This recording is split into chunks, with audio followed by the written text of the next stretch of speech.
How the heck are you? Yep, that's it.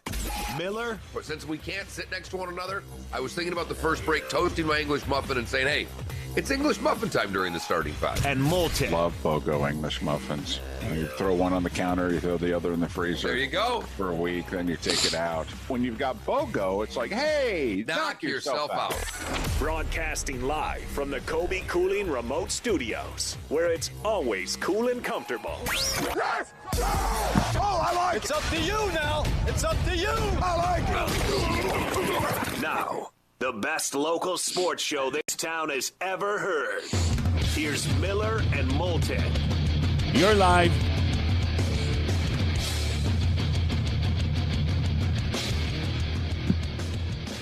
How the heck are you? Miller and Moulton, final hump day of July.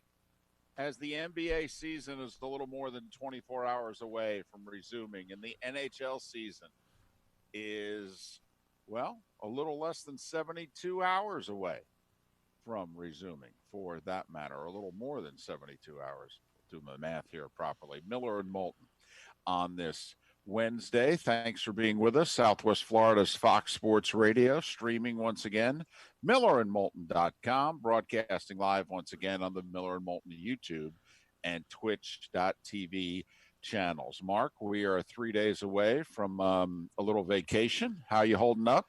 I'm good. I really feel like today's Friday.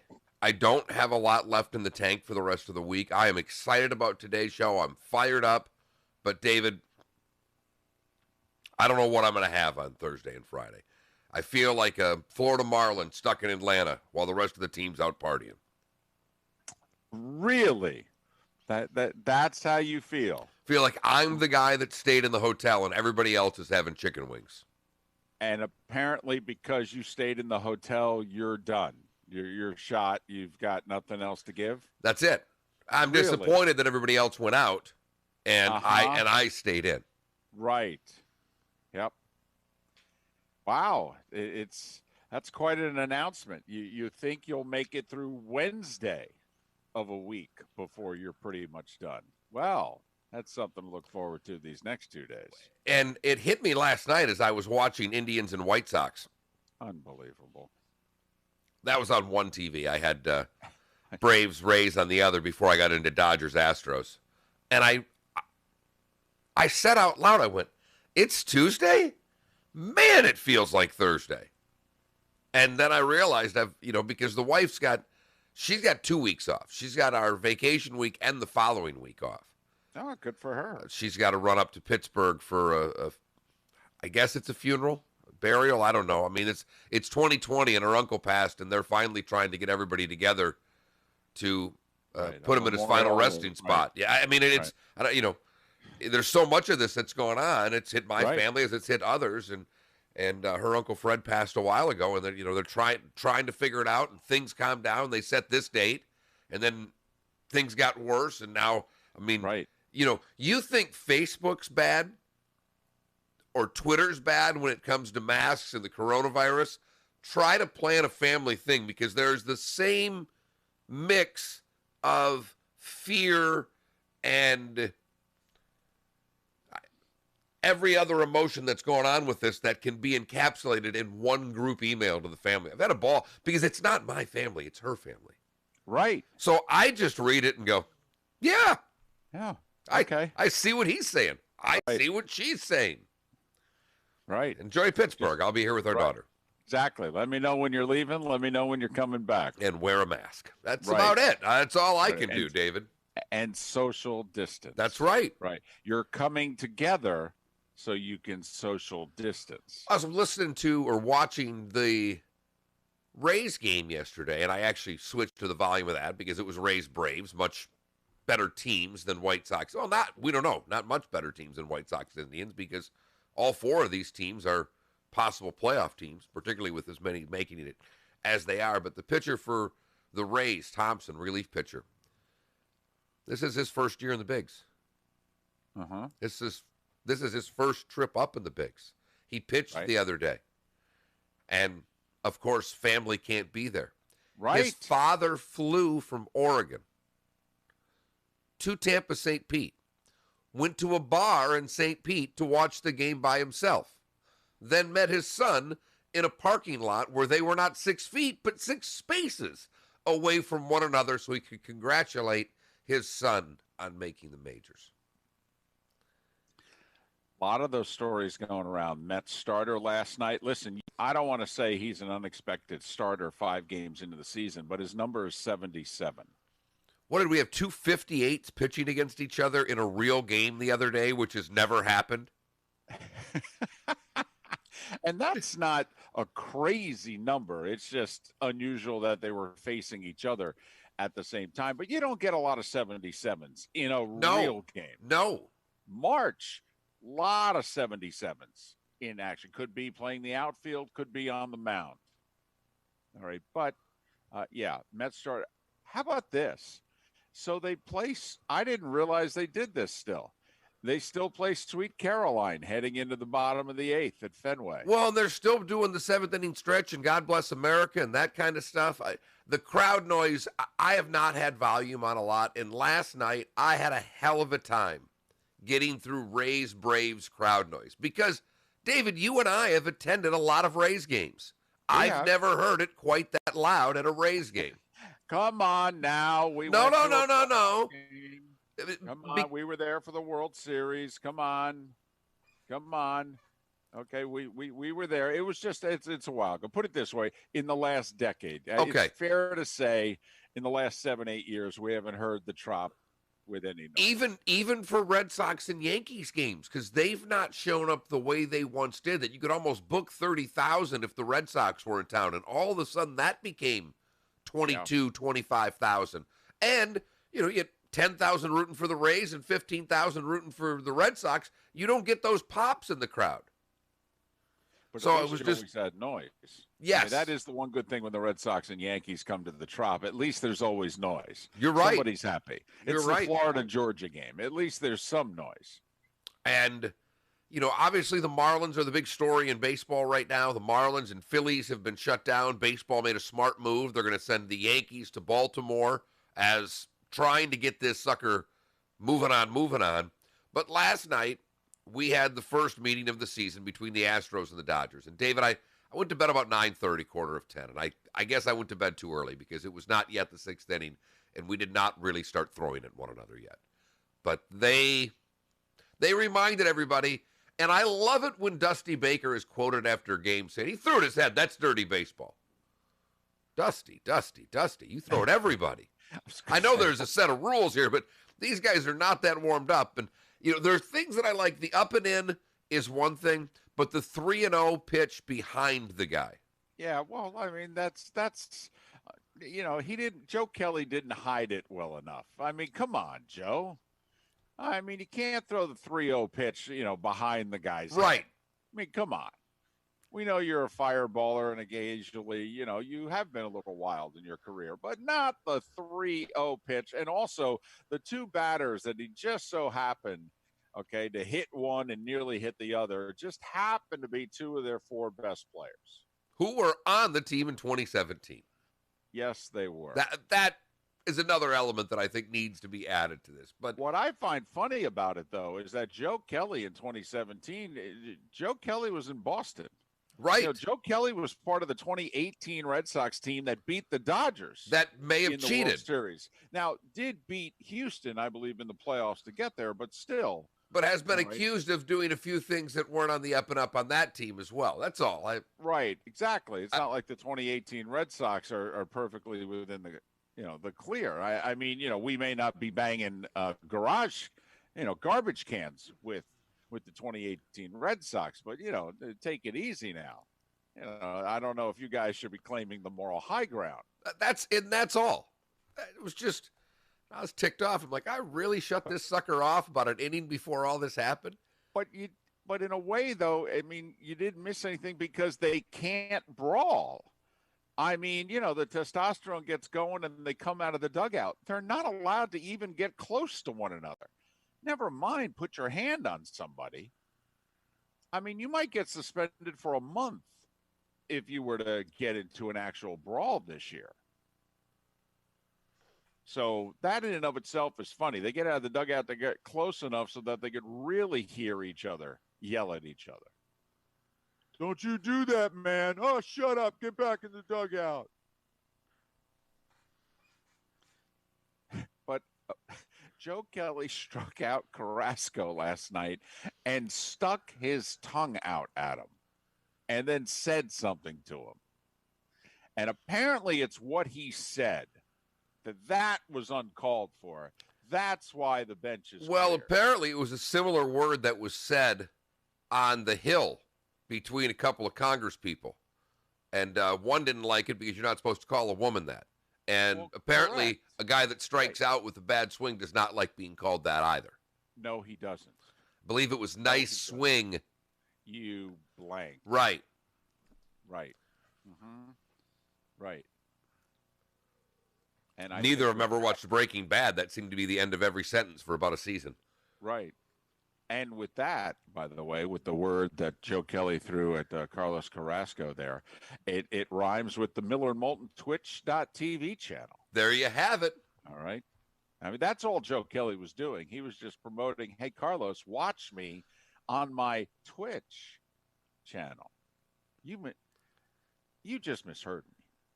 You know, I didn't say what you think I said as I stick my tongue out at you.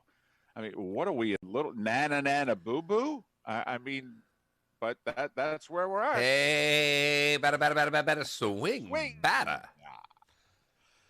So, yes, some of what went on last night in Major League Baseball. Tonight's the last night that they have the sports world, the stick and ball sports world to themselves. That's it. They had it for a week. What a lively week it's been. Hell of a week. Man, I mean, they jammed a lot NHL, into a week. NBA, you've got a lot of work to do Good what luck, Major League guys. Baseball has done in 7 days. Good luck, guys. Record I mean- ratings, a team that's been taken out of the mix. Right. A team that's only played 3 games while everybody else will have played somewhere around 8 or 9 by the time the week is done. Yeah. Whoo. Man, poor NBA and NHL, these bubbles. How boring are the bubbles? I mean, if you're going to do it, you got to do it like Major League Baseball. Yep, just fly around city to city, count on these guys to behave themselves. And it's not like it takes much for this to spread like wildfire or anything. How about just one night, couple hours? How about if a whole bunch of us go out together, too? That seems like a good idea. How about if a whole bunch of us go together? And I love the fact, hold on a second. You guys play in Miami, okay? But it's when you went to Atlanta that I got to get out of the house. It really. Now, don't get me wrong. Atlanta's a great city and a great party city. But you do know where you play your games, right? So what, these guys thought that the coronavirus didn't travel 600 miles north? Well, we can't go out where we live. Hey. That's a hot spot. Hey, David, I don't know how to say it to you. This is something we've been talking about for a while. Happening. And it happened. the thing I've been thinking for a couple of days. When Bob Nightingale yesterday kind of leaked it out there that the Marlins went out. We don't have any proof yet. We have hearsay. I don't think it'll take other people who have said it. But I don't think it'll take very long to get proof. Oh, no. I mean, we're going to have video inside one of these nightclubs, strip clubs, bars, wherever it is that they were. I don't think it'll take too long to figure out who was out where they were. You've mentioned it several times this week. Baseball's an $11 billion industry. Yes, it is. If they're going to travel, and I know this is hindsight, but don't they need private eyes or security that are watching these players all the time at hotels? I know the players wouldn't like it, but you're trying to protect an $11 billion investment here, David. Yeah. Hey, you know why Lou Williams got caught? Well, first off, he was stupid enough to take a selfie, all right, in the strip club. But they knew he was in the strip club before he took the selfie because NBA security was following him. They knew he was in the strip club. Why isn't baseball doing? I mean, this is an $11 billion industry, and I'm not even trying to be flippant. I'm not trying to make fun. There are too many jokes to make fun of on this. But what in the hell is baseball thinking? They have tried to do this outside of a bubble. They're having teams in hotels. Unless they've just said Katie bar the door, and we don't think we can. Well, but remember, though, baseball, the players, remember, go all the way Right. back. What was the original conversation? We're going to try to create 2, 3, 4, 5 places where everybody will play. Now, the states in question at the time were in Arizona, Texas, and Florida. But as we've seen with the bubble in Orlando, even though Florida is a hot spot for COVID right now, the NBA, no positive tests for a week. Hockey was able to pull it off where everybody got to their home cities. They got tested. Everybody tested negative, and we flew them to Edmonton and Toronto, where now we will continue to test them. But the baseball players said to the Major League Baseball owners, yeah, we're not going to do a bubble. You can't put us somewhere for 3 plus 4 months. We're not going to spend that much time away from our families. And I criticized them at the time. I said, hey, I'm sorry. This is one of those years, and yeah, it's far from ideal. And if you can't do it, opt out. For whatever reason, you've got a sick family member, you've got a wife or girlfriend that's pregnant. I would never begrudge anybody for opting out. And look at what basketball has done. Yes, Williams went to the strip club, David, but Zion left and came back, and there were no problems. I mean, they have had abilities for guys to leave in the event of family emergency, which is what the things you are talking about are. So you can, A, opt out if you don't feel comfortable, period. But B, it certainly seems that if the NBA has put protocol in for people to leave for emergencies, and we'll see if that happens in the NHL as well, that baseball could have done the same thing. But the players wouldn't agree to it. The players thought that it was just too much of an ask. You can't ask us to be away from our family for 3-4 months. And without sounding insensitive, my reaction 4+ months ago was, you guys got to suck it up. All right, this is one of those years, and you can't mess around with the coronavirus. I'm sorry. And that baseball is asking for it. Seth Everett said it from day. I know these guys, they're not going to just go back to the hotels. The other thing that's going on, you've had some Yankees who have been interviewed in the last 2 days in which they said, we're trying to behave and staying in the hotel. You do know we're not the only ones in the hotel, right? These are not like the NBA and NHL hotels. We're staying at the Marriott, if you will. That's across the street from these stadiums. Well, there are weddings going on there. I mean, these hotels are busy. There are other people. We come down into the lobby. The lobbies are packed, and they're not packed with Yankees. They're like, everybody else is around us. We could get it walking through our hotel. This is not the NBA and NHL hotels. And so it's another reason why the more information we find out, Mark, and the more we really think about it, baseball is the most dangerous of the sports to try to pull this off in. Everybody who thinks that what has happened to the Marlins makes football something that, there's no way in blank they're going to be able to play. Remember that in football, you're going to travel. In the NFL, you're going to travel for 8 days. And 8 days. And football players, by and large, don't leave the hotel the night before the game. No. They go to their meeting rooms that are all staggered across the hotel in different ballrooms. They have curfew. And they have walkthroughs and things like that inside the hotel. And the broadcasters are going to show up and meet with the coaches and a couple of players. Not this year. That's right. They're not even doing that this year. But I'm just saying a typical Saturday on the road. I happened to, after the Michigan State game, I forgot who the Lions were playing the next day, but I stayed at the hotel that the visiting team was at, ran into Charles Davis in the elevator, who's been on our show, and got to introduce myself. And I'm like, can I buy you a drink? And he was going to talk to the coaches, or I'd love one. I'm like, just wanted to thank him for coming on our show 10, 12 times. And he was going to interview the coaches right now. Oh, okay, great. So you are correct on that assumption that the baseball players are around far more people than the football players will be when they travel. I don't think and they're on the road for half the season. I mean, in theory, 60 games in 66 days. So you got to figure the baseball players are going to be on the road 30 plus days. If football players in the NFL are going to be on the road for 8. In college, it's going to be 4 or 5, depending on how many road games they play. I mean, for most Power 5 schools, they play 7 home games, so it'd be 5 days on the road. We don't even think they're going to play 12 games this year. There could be teams that spend 3 or 4 days on the road, period. That's it. And I think you're probably right with 4, because even these colleges and conferences, yeah, you've got the Rutgers against Nebraska, but you also have the Michigan and Michigan State. And I think that's in East Lansing this year. You're telling me that Michigan's not going to get in a bus that morning and zip up and play the game and zip back? That's what's happening. It's an hour away. Right. Some of these, Auburn, Alabama, they're probably busing in that day. I mean, as we talked about, do you even trust the locker rooms anymore? I mean, it's not ideal to get dressed or half dressed when you're on the bus. But I mean, Mark, hell, we've all played sports where we've gotten dressed in the parking lot. And you kind of laugh about it, actually. I mean, I don't know if I was a school or a pro sports team. I really don't think I want to be in the clubhouses.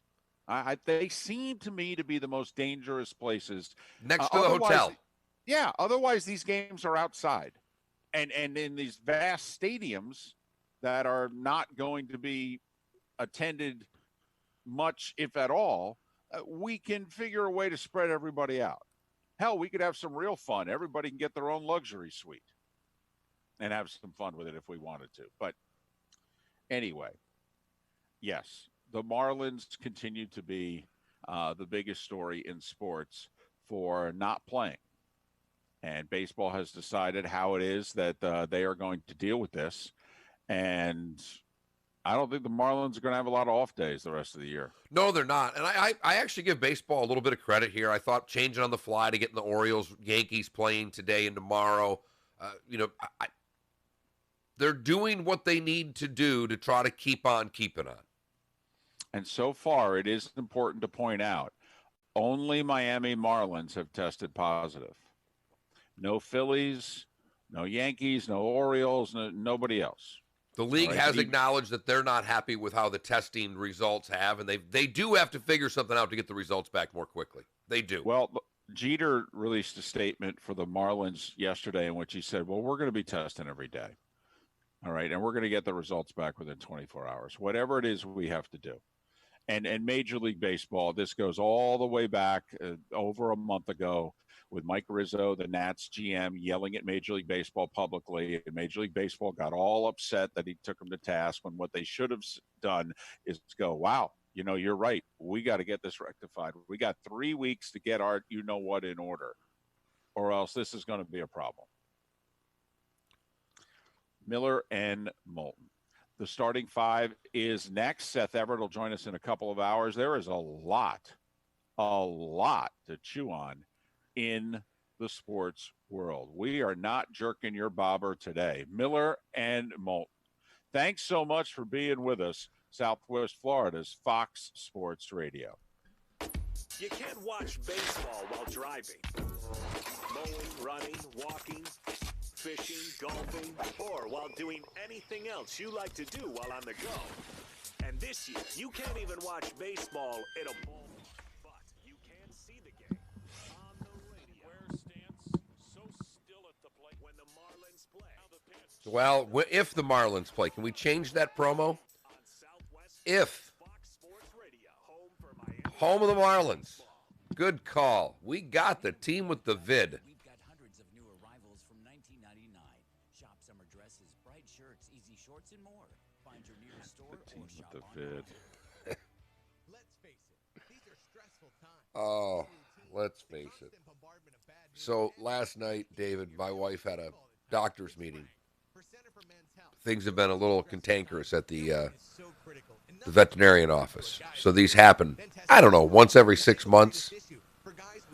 And I get the biggest kick out of them because I used to, Eve would be all nervous and want to know what she's going to say. And her mom was here and goes, what are they going to do? I says, well, they're going to talk about all the problems that they're having. They're going to offer up some solutions. And in about 2 or 3 months, Eve's going to come home from work, demand to have wine ready, And she's going to tell me that everything they talked about in the meetings, they're not doing any of it. And then in 4 months, they're going to have another doctor's meeting to go over the same things they went over in the previous doctor meeting. She got home last night. How'd it go? She goes, about the same as always. Okay, good to know.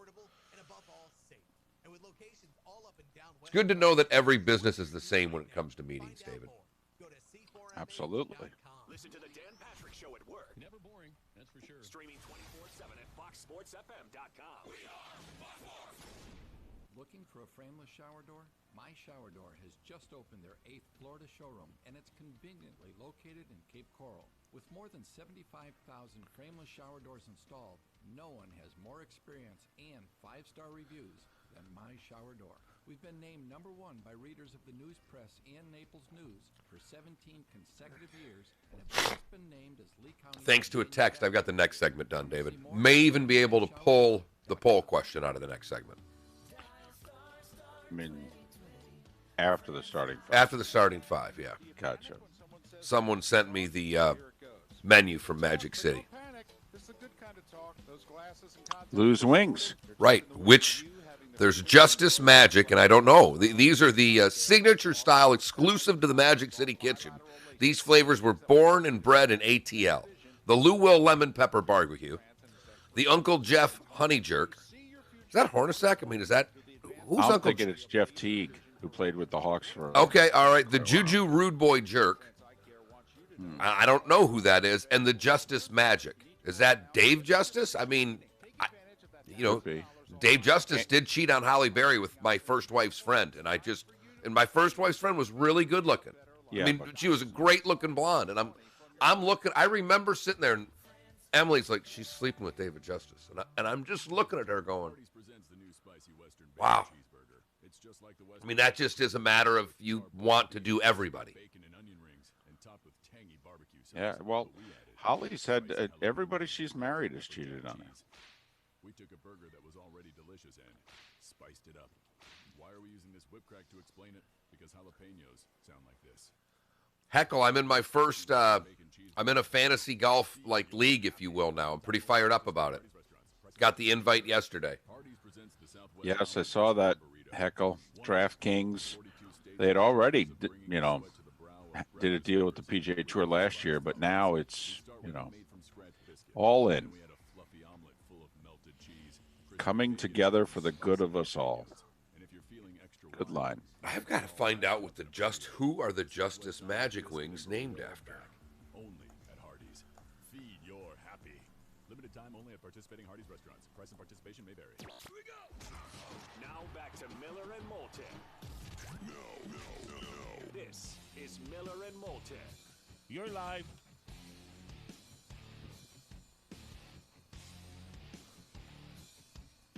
$29 minutes past the hour. Thanks for being with us on this Hump Day edition, the final Wednesday in July. Miller and Moulton, Southwest Florida's Fox Sports Radio, streaming millerandmoulton.com, broadcasting live on the Miller and Moulton YouTube and twitch.tv channels. If you have an Amazon Prime account, you have a Twitch channel, then you could choose whichever one that you want. We hope that you will choose us at Miller and Moulton to be your twitch.tv channel of choice. You can always chime into the show via the Williamson Brothers Marine and Roofing text and talk line. Text or call in at 479-5551, 479-5551. We're off next week. Just want to let everybody know. No need to, call in and send those texts and tweets about, oh, did you get fired again? No, we're just, Mark's going on vacation. That's all. Need some time off, and with the way the show's being done right now, it's a little challenging for either one of us to do it solo. So I'll take the week off as well. I told David I'd give him.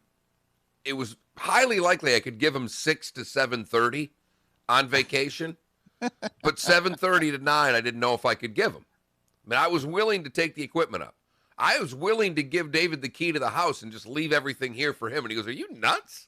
Yeah, that's ridiculous. But it was really one of those things that it's not 6 to 8. I'll be up, but I'm going to want to do some things. I'm going to be in the mountains. I'm going to want to do a little hiking. And by 8, I want to be moving. And I didn't want to just leave you right before Pat Kerwin and Seth Everett, if you know what I mean. Right. So next week we'll be off. Just letting you know in advance. Time now for The starting five. 5 big stories that you need to know. This is Miller and Moulton's starting five. Fox Sports Radio and FoxSportsFM.com. Since we spent a lot of time already talking baseball, how about if we start with football? 25 players so far have opted out, Mark. 25 players have opted out of the upcoming NFL season. They get either $150,000 or $350,000 stipends. They have to pay them back, by the way, if they never play again. Okay. If they don't come back and play next year, they owe their respective teams that money. So this is essentially an advance on next year's salary for these players. But 6 of the 25 are New England Patriots, which is, I think, interesting, to say the least. We're all finding that amusing, interesting. I feel badly for Cam, for what it's worth, Mark, because I think, a lot of people are down on Cam. They've turned the corner on Cam because he's been injured for the last year and a half, and now he's going to be a part of the worst New England Patriots team in over 20 years. And so when they struggle to win games, the quarterback's going to get blamed. I mean, they're not going to blame the head coach. They're going to blame the quarterback. Even though the head coach is also the general manager and is responsible for the roster, he's not going to get any blame. You know who's going to get blamed? Cam Either Newton. Stidham or Cam Newton. They're going to get blamed. One of the worst wide receiving cores in the league. 2 of his running backs have just opted out. Oh, by the way. 2 offensive linemen have opted out. And some of the guts of their defense are also opting out. And they That remains. Losses. That Right. remains. So the Right. guts of their defense, that remains, because at least 3 or 4 of them were gone before with free agency and Right. things of that nature. Yeah, Jamie Collins, Kyle Van Noy, they were already gone. Absolutely. Yeah. So there you have it. That's what either Stidham or Cam Newton is inheriting next year. Here was the opt-out that amused me, the sarcastic blankety blank in me the most. Devin Funchess of the Green Bay Packers. So you're Aaron Rodgers. How's your offseason gone? Well, the Packers don't address any of the needs on your side of the ball in the draft. None. And in fact, they trade up in the first round in the greatest wide receiver draft class ever to take your replacement. Fantastic. Then they take an H-back. That's going to help out a lot. Okay, and so the organization that you're with, in which you think we're a couple players away, that's it. You've said that in interviews. We're not far away. Well, we're a couple of guys away. Their big offensive offseason acquisition was Devin Funchess. And when I say big, that's relative. And so the Packers' big offensive offseason acquisition between draft and free agency was Devin Funchess. And what does he do yesterday? He says, yeah, I got a family health situation here. I can't be playing. I can't take the risk. I'm out of here. Aaron Rodgers has to be just with that wry, passive-aggressive look that he has on his face, just shaking his head going, are you kidding me? Seriously?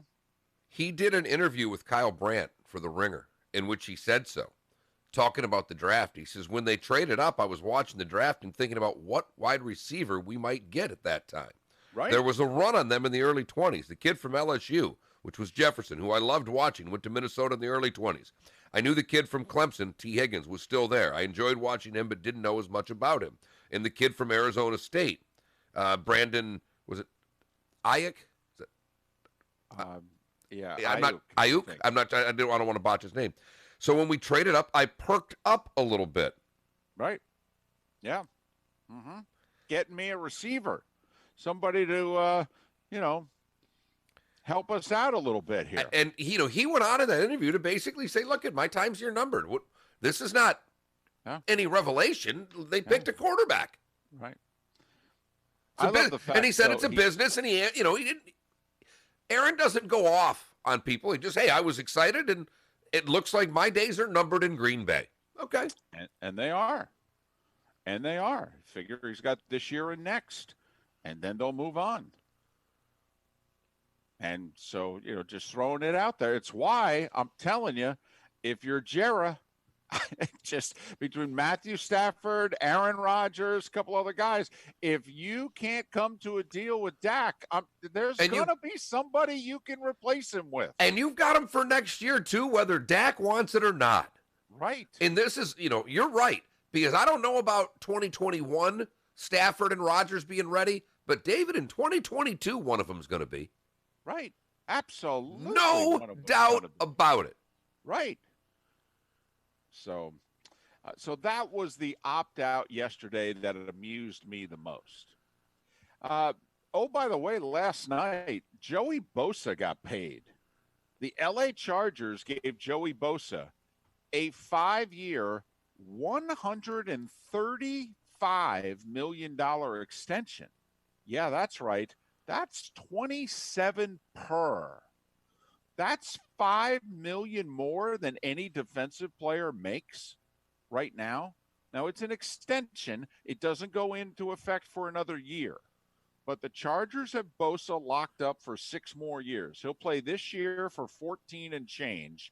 And then they've got him for 5 for 135, $78 million at signing.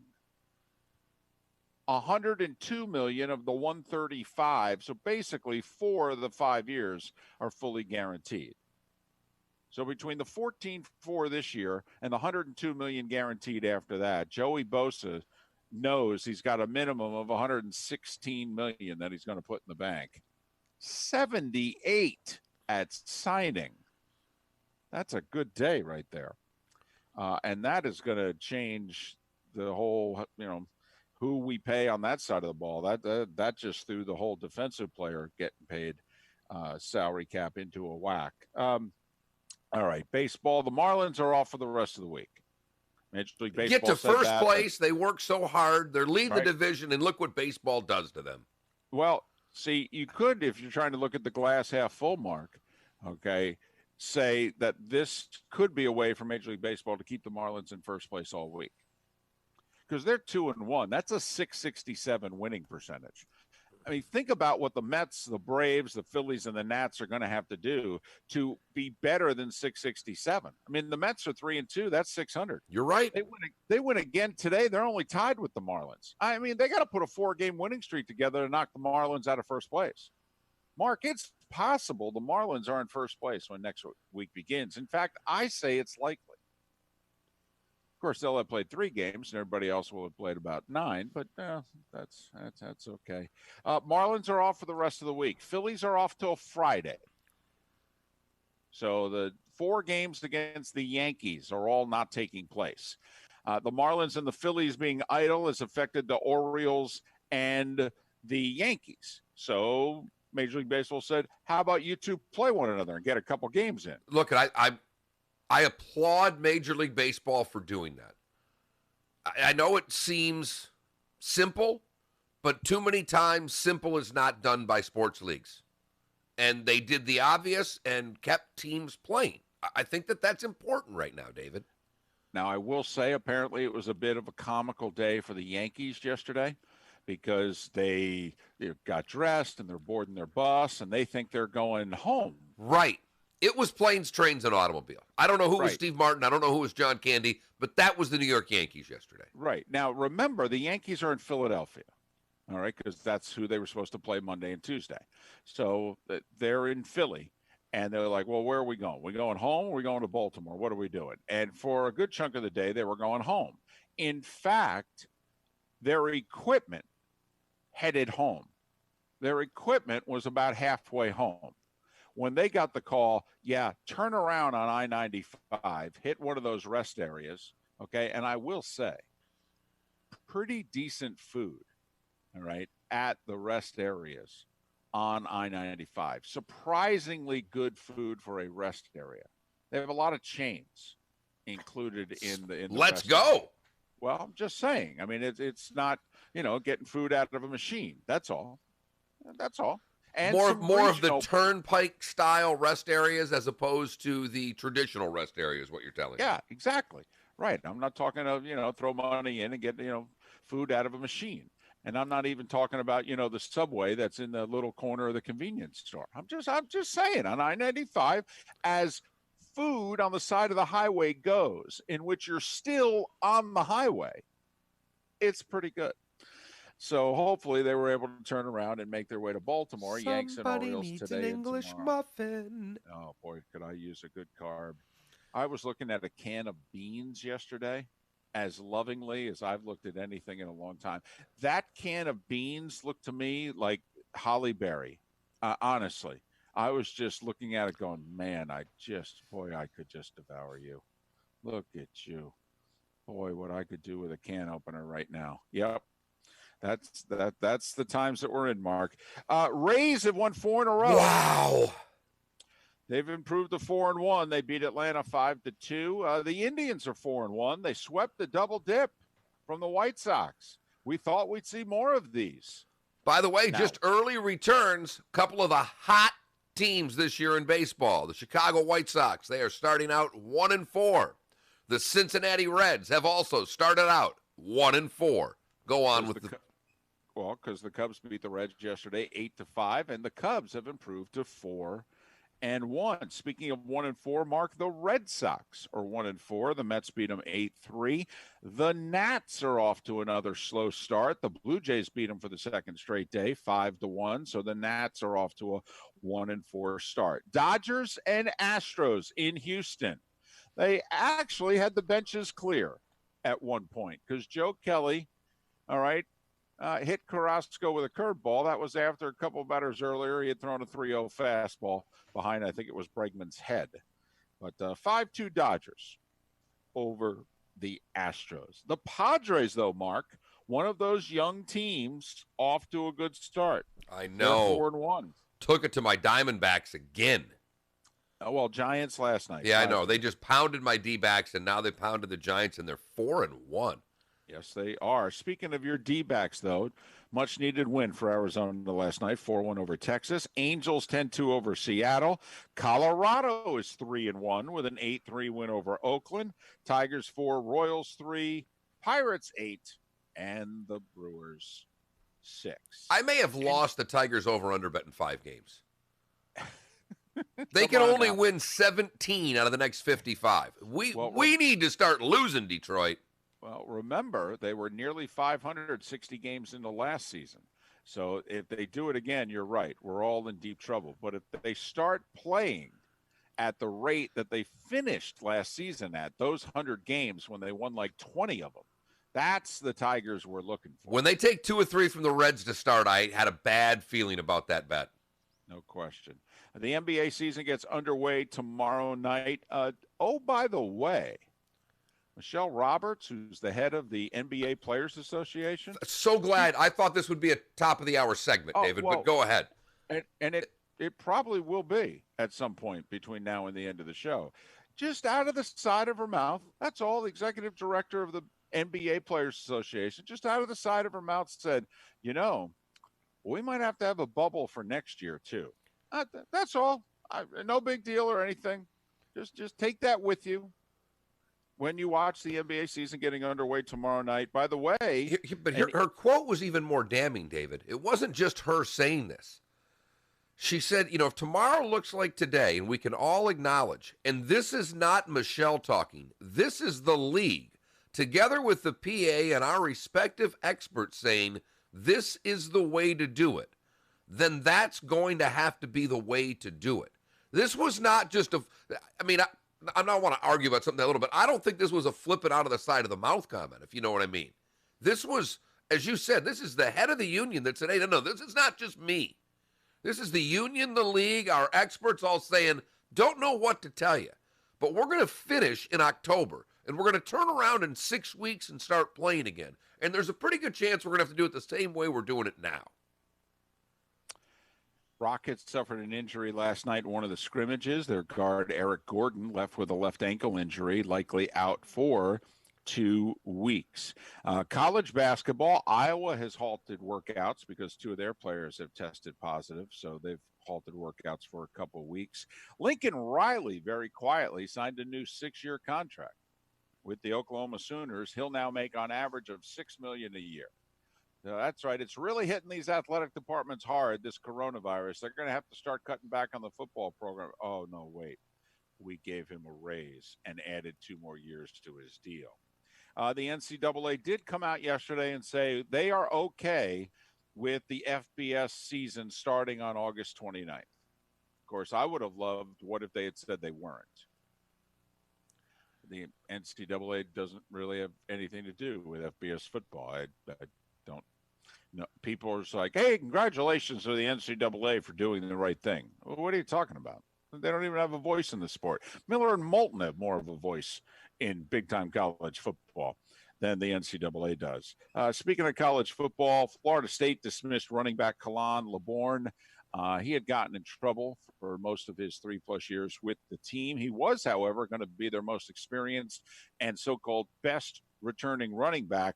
Now Texas A&M transfer Jashawn Corbin will likely get his snaps. And that mark at 13 minutes before the hour is... The starting 5. 5 big stories that you need to know. This is Miller and Moulton Starting 5. Fox Sports Radio and FoxSportsFM.com. Miller and Moulton will recap yesterday's poll question, come up with a new one for ourselves. A lot to sink our teeth into, all the opting out, baseball and their handling of the Marlins and the Phillies, and what the NBA Players Association said yesterday as well. Miller and Moulton, thanks for waking up with us, Southwest Florida's Fox Sports Radio. Welcome to the program. This is the Dan Patrick Show. Ron Rivera joining us on the program. I had an NFL scout who said that, when a coach takes over a team, the first thing he looks at, he wants to know who his quarterback is. At what point did you see enough where you said, Dwayne Haskins is going to be my quarterback? I'm not saying he's our starting quarterback. What I am saying is he's in position to be our starting quarterback. Dan Patrick. The Dan Patrick Show. Weekdays at 9 a.m. on Southwest Florida's Fox Sports Radio and FoxSportsFM.com. For professional roofing, the name you need to know is D.R. Martineau. Dan Martineau here, owner of D.R. Martineau Roofing of Southwest Florida. I've been repairing and replacing roofs for 27 years. We operate with integrity, knowledge, and service. Google DRM Roofing or call 239-332-1441. License number CCC 1326954. For professional roofing, the name you need to know is D.R. Martineau. Pool need a checkup? Call the doctor, the Pool Doctor. Hi, Dr. Mark here. Is your pool a pain to operate? Automation is the answer. Use your phone to turn on your spa and it'll be warm when you get home. Free on-site evaluations. We're a family company, and for over 40 years, we've been doing business right. The prescription is the Pool Doctor for award-winning pool service, repairs, and unheard of $39 diagnostic calls. That's mypooldoctor.com or 239-574-1133. State certified CPC 057088. We've got our good friend Tim Meister, owner of the Floor Meisters in Naples, on the phone. We're talking about their huge selection and great pricing on Core-Tec flooring. Tim, tell us what's new at the store. Right now we have 90 colors of Core-Tec in stock, ready to go, pick up, put down as soon as you want it. Everything from starting at $299 on up with lifetime warranty. And it's not just the many colors of Core-Tec that you have. You also have other Core-Tec products as well. We also carry the Core-Tec stone product. Looks like tile, looks like stone, but it's Core-Tec, so you get the softness, quietness, and the easy installation to go with it. We also have Core-Tec wood. Look of wood, real wood, but with a more stable core for Southwest Florida's humidity. If you haven't been to the Floor Meisters, you really owe it to yourself to visit the store. 6281 Naples Boulevard, right next to Costco, or go online, floormeisters.com. That's floormeisters.com. Turn on the radio. Come on! We know it doesn't feel like summer, but it is. And when you take off for a little trip, You just have to listen. make sure you take us with you There's lots of ways in which you can listen to us. We're the best companion in your car. We are Fox Sports Radio. Across the nation, America is moving forward, finding our footing, getting back on our feet. Life continues to open up. Businesses are getting back to business, and we are too. We know you rely on the Good Feet store to be there when you need us. We're open and ready to serve you. Our personally fit arch supports are designed to help alleviate, even eliminate, foot, knee, hip, and back pain, and provide comfort, balance, and support. The well-being of our customers, associates, and community is our highest priority. So, we've implemented new measures, procedures, and precautions, keeping your health and safety in the forefront. The Good Feet store is lending a hand to help America get back on its feet. And just as we have for a quarter century, we're helping to improve the quality of people's lives 2 feet at a time. So, foot pain making your life I don't know if miserable? you saw, obviously, Call you saw the Visit us in Naples lady or in New any York store get thrown in the van. Yeah. And then New York issued a statement saying that they basically do this all the time, that vans are normal. She was destroying cameras, supposedly. Oh, no. I'm not joking around. NYPD issues statement. The protester was taken by the warrant squad for damaging police campers during 5 separate criminal incidents around City Hall Park. The NYPD later told NBC News that the unmarked vehicles for these types of operations is, and I quote, customary, was the word. Customary. All right. The people throwing her in the van, though, were they clearly identified? See, I didn't think they were. I mean, I'm just telling you what the statement that they. Find Stephen Davidi Hydro Athletics on Instagram or visit asc-florida.com. Yeah, it looked like kidnapping Now on back the to video. Miller and Moulton. All right, now we're getting somewhere. No. This is Miller and Moulton. You're live. 7 minutes before 7 o'clock on this hump day. Mark and I are taking next week off. Just want to let you know. Miller and Moulton, Southwest Florida's Fox Sports Radio, streaming at millerandmoulton.com and broadcasting live on the Miller and Moulton YouTube and Twitch.tv channels. Mark, we have the nicest, highest caliber audience, maybe in all of media. That's what I found out yesterday. Really? We have the most honorable audience, maybe of all time. Yeah. Uh-huh. We asked a poll question about the 2 Wisconsin friends who agreed 28 years ago, hey, if you win the Powerball, we'll, split it with me. And if I win the Powerball, I'll split it with you. Oh, okay. And then they shook on it. And 28 years later, one of them did win. And he called the other up and said, hey, you're not going to believe this, but splitting the Powerball with you. And after the guy on the other end of the phone asked the question, are you jerking my bobber? They split the money. And so we asked you, would you honor your handshake agreement 28 years later and split the Powerball winnings with your friend? Or would you go, no, that's too much money. I mean, I'll give him a little something, but I ain't splitting, I'm not giving him $16+ million. Where'd we end up with this sucker? What percent? 87% said, Bull. I, of course, Bull. I would honor the handshake agreement. And here's what's horrible, and this is very horrible of me to say. And this is, I you know what? I guess you're right. That's what you're going to do, because if Miller and Moulton have both said that they would honor this agreement, it is a little rude of me, and I don't want to lump you in here, to basically say that there's a large portion of that 87% that are lying through their teeth. I guess that would be rude. If I say I'm going to do it, why wouldn't I believe that they're going to do it, even though I don't? Right, because it's not like we're better people than our audience. Far worse in most cases. Right, exactly. We are just honest to a fault. Well, they're just dumb enough to give us microphones. It is our charm. So, we've got the best, most honorable. I'll tell you what. This is who I want in our nation's Congress right here. We need to find 438 of you all and spread you out over the country and, to turn this thing around. There you go. 87% of you say, yes, I would keep my word. 13% going, no, man, that's a lot of money. I mean, I'll give you a little something, but what are you going to do? Say I'm a bad guy because I give you $2 million just because I didn't give you 16? I mean, come on, I'm still the best friend you've got, giving you $2 million.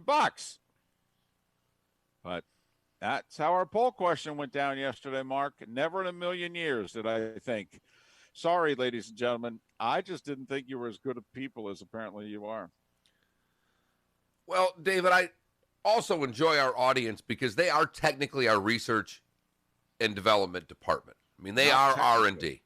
Right. Not technically. They are. 1 minute. And we did get a gentleman who sent in the Magic City Kitchen menu. And there are 4 flavors of wings that are named after people. We all know that Lou Williams has his own wings. They are the lemon pepper barbecue.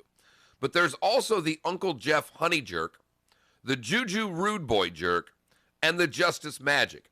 I need to know who the other 3 wings are named after. I've spent literally every commercial break trying to figure this out with no luck. Here is my guess on Uncle Jeff. I'm going Jeff Teague, longtime Atlanta Hawk. Could be Jeff Francoeur, though, longtime Atlanta Brave. But I'm going Jeff Teague for the Uncle Jeff wings. The Justice wings have got to be in honor of David Justice. Possible. No one liked women quite like David Justice. Right. And probably still does. So I can't imagine he hasn't frequented that place once or twice. Miller and Moulton, thanks for listening. People often ask me, once or how did twice. You get Once my or twice. shower door so big and so fast? This week. But the answer is we didn't. What we did is So we could simply go with what flavor Magic City wings would you pick? Our staff and developed our product. Now, Wow. after 17 years, And put those my 4 shower up. door has 8 frameless Sweet shower door Lou. showrooms with our newest The Lou Lemon Pepper If Barbecue, you're looking for the a Juju frameless Rude shower Boy door Jerk, company that you can the trust Honey and Jerk, research, and the and you wanna Justice see more, Magic. Go to myshowerdor.com. Boy, I'd love to know what the magic is. I- though. That seems like the outlier there. That one seems like the gamble. Do we think those are hot wings? I'm guessing they're hot. Do we serve food? Yes, we have a full kitchen and are famously known for our wings. It's on their website. Yeah. Right here. The season resumes Friday afternoon against the Nets on Southwest Florida's Fox Sports Radio. I have to get that promo out. Summer clearance event going on now. Really need to. I got to contact them. Who are the other 3? I know I'm not going to get them. Pre-owned vehicles. All new Jeep Gladiator lease. $259 per month. Loaded luxurious. I know they're also open 24 hours a $279 day. per month. New Ram Bighorn Crew Cab lease. Just $299 per month. Think. That's right. Award-winning Ram trucks. $299 per month. Oh. Plus at Galliana Chrysler Dodge Jeep Ram. You can drive payment-free for 3 months, interest-free for 6 years, and worry-free up to 100,000 miles. Plus, our parts Hey, service Giro? and body shop are open to serve you. Summer clearance Yes. event featuring Ram That Bighorn last Crew Cabs. promo that ran, that Marlins promo, that's wrong. So I don't know if there's a way to take it out of the system. I sent John a text saying, hey, we got a promo that's running that's wrong. I mean, because that's talking about the Marlins playing on Friday against the Nationals. Oh, okay. Yeah, I see it here. Is that just played? Probably going to have to pull all Marlins game promos till further notice. So I sent John a text to let him know, but I don't know if that promo is scheduled to run again during our show. Here's what's trending. He'll wake up in the next half hour, and he'll get to it. All right. I got to send the Magic City a... Hopefully I'll have this answer for tomorrow. We might want to hold off on this until I find out.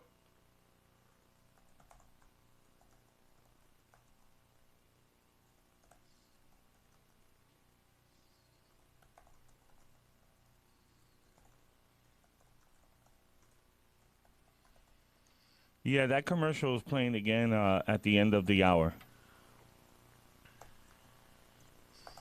It was a Marlins promo, right? Yeah, it says here Marlins baseball. Yeah, okay.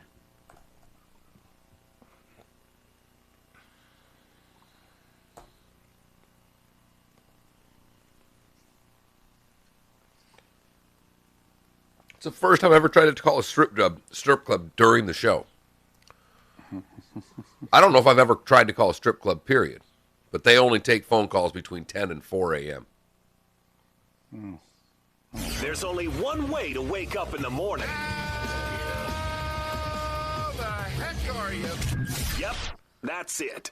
Miller. But since we can't sit next to one another, I was thinking about the first break, toasting my English muffin and saying, hey, it's English muffin time during the starting five. And Moulton. Love BOGO English muffins.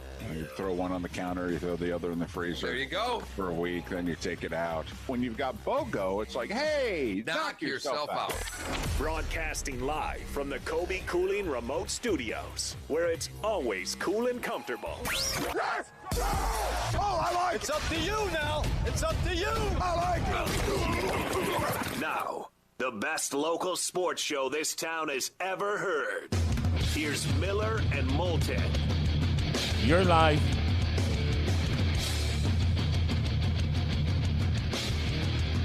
Couple minutes past 7 o'clock, top of the morning to you. How the heck are you? Hump Day edition of Miller and Moulton on Southwest Florida's Fox Sports Radio.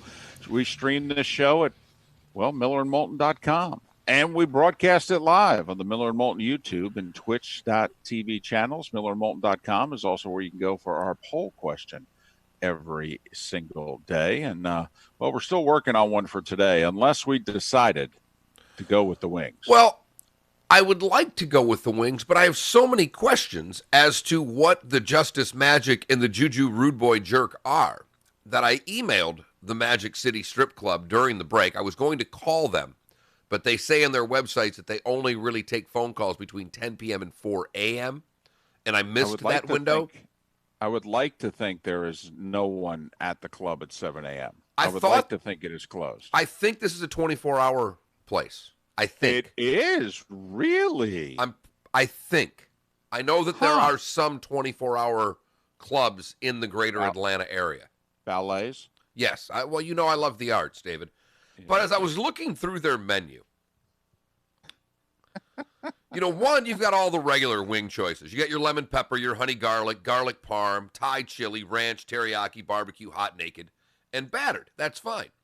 But first off, what I noticed, David, and I know you don't frequent the ballet, but this ballet is there for you. Because as I look at their steaks and burgers, sure, I could get the steak dinner or the big boy burger, but for you, David, they have a turkey burger on their menu. They're looking out for you. Really? They're like a local news station of choice. Yeah, you can get the Beyond Burger. I mean, you can get the veggie burger. We've got you taken care of at Magic City. Don't worry, whatever your dietary restrictions are. I've got a burger for you while you look at the legs and thighs. Mark, listen, I'll eat just about anywhere. I don't know if I could order food at a ballet. I got to be honest with you. I just don't know. And this is somebody who grew up in which our favorite Chinese place growing up. We lived in apartments. We lived in Menlo Park, in Edison, New Jersey. Yes, the same Edison, spent his time down here. And you'd walk through the park, and it would take about a mile, and you cut through the back way, and then there was the Menlo Park Mall, and there was a dive Chinese place in it. I mean, a hole in the wall. The door barely wide enough to walk in. That's about how wide the bamboo kitchen was, Mark. And we were convinced that what we were eating, that if there was something in it besides noodles, that they were taking care of it out back. I mean, honestly, it was kind of like that great fish place, seafood place in which, they've caught it that day. We kind of thought that that's how this place operated with your Chinese. Right. So they got that cat earlier in the day for you? Yes. Or literally when they said 15 minutes, they went out back and did it then. I mean, that's how much of a hole in the wall this place was. So and this was our go-to Chinese restaurant of choice as a kid growing up. So I will eat at dive places, if you know what I mean. Right. No problem. I mean, my wife and I think one of the first Christmases we spent together, we actually ate. It was the only place open in Fargo, North Dakota. We had Christmas Eve dinner at a truck stop. I guarantee you, David, I will guarantee you right now, having never been at that truck stop or never been at the Magic City Strip Club, that the kitchen in the Magic City Strip Club is far cleaner than the kitchen in that strip club, or than that truck stop. I don't know. That truck stop had a theater and everything. Had a movie theater. I was very impressed. It doesn't take much to impress you at a food place. Not at all. It does not. Cleanliness is not what you're looking for. You're looking for the size of the food on the plate. Up until the cancer, you were a quantity guy, not a quality guy. I still am a volume guy. You're not allowed to be. You have to change. I mean, let's be honest. Of all that we have lost in the coronavirus, for me, one of the top 5 things that we've lost are buffets. Honestly, in fact, it might be top 3. I mean, my livelihood is number 1, but I really think either 2 or 3 would be buffet. That is, to me, a huge societal loss. And to me, this the one of the great things that's come out of the coronavirus is the end of buffets. No. That's actually terrific. A bunch of food that sits there and gets dry, caked on, burnt. No, it doesn't. It doesn't. They're busy. We go through it quickly. None of that happens. No. Keep the line moving. No, you got to go to the right buffet. Hell, they got healthy buffets. We lost those too. Sweet tomatoes. Oh my goodness, with my change in diet, I'd be living at sweet tomatoes. Of course, I'd be that customer in which they'd be like, he's been here 3 hours. Huh? You said all you can eat. Yeah, that Louis Anderson bit does ring true to your lifestyle, David. There is no doubt. It does. I mean, no offense. You don't have a clock here, do you? You didn't put me on the clock. It's not all you can eat in an hour. All you can eat in 2 hours. It's all you can eat. Well, Shannon Sharp also says that the catfish nuggets at the Magic City are delicious. Wow. Who knew? I'm going to go out on a limb, though. The Magic Wings, was that the 4th choice? Yes, the Justice Magic. I'm guessing those are hot. I'm guessing. See, that to me is the great unknown of all the wings that you have mentioned. Yeah, the Juju Rude Boy Jerk and the Justice Magic is where I'm between, David. See, I think I could figure out and be in the ballpark of the how the jerk wings will taste. Well, they're gonna be hot. But the Justice Magic wings, that could be anything. I mean, truly, that's a blind taste test. No, you are right. That could be dipped in all the dollar bills that were on the floor for all we know. We have no idea what's in the Justice Magic. Honestly, right. They could be, getting those at the Bamboo Kitchen for all we know. I mean, it's magic, though. It's magic. So, hey, listen, making an all-star team or having wings at a strip club named after you, what do you think's a greater honor? Wings. No, I mean, every time I go into Ford's Garage, and I love Ford's Garage. I think it's a great restaurant. I think it's a cool concept. I'm so pissed off at some of the people that have burgers named after them and that we don't have a Miller and Moulton burger. It drives me nuts. Like, I'm fine with some of the famous people, but there's like hack politicians and people that haven't lived here in 10 years that have burgers named after them. That bums me out. That bums me out. Biggest thrill in my life is when we had the ice cream contest at Royal Scoop. And I believe Dave Zimmerman's, I think I got his name right, the owner of Royal Scoop, which is far and away the best damn ice cream I've ever had.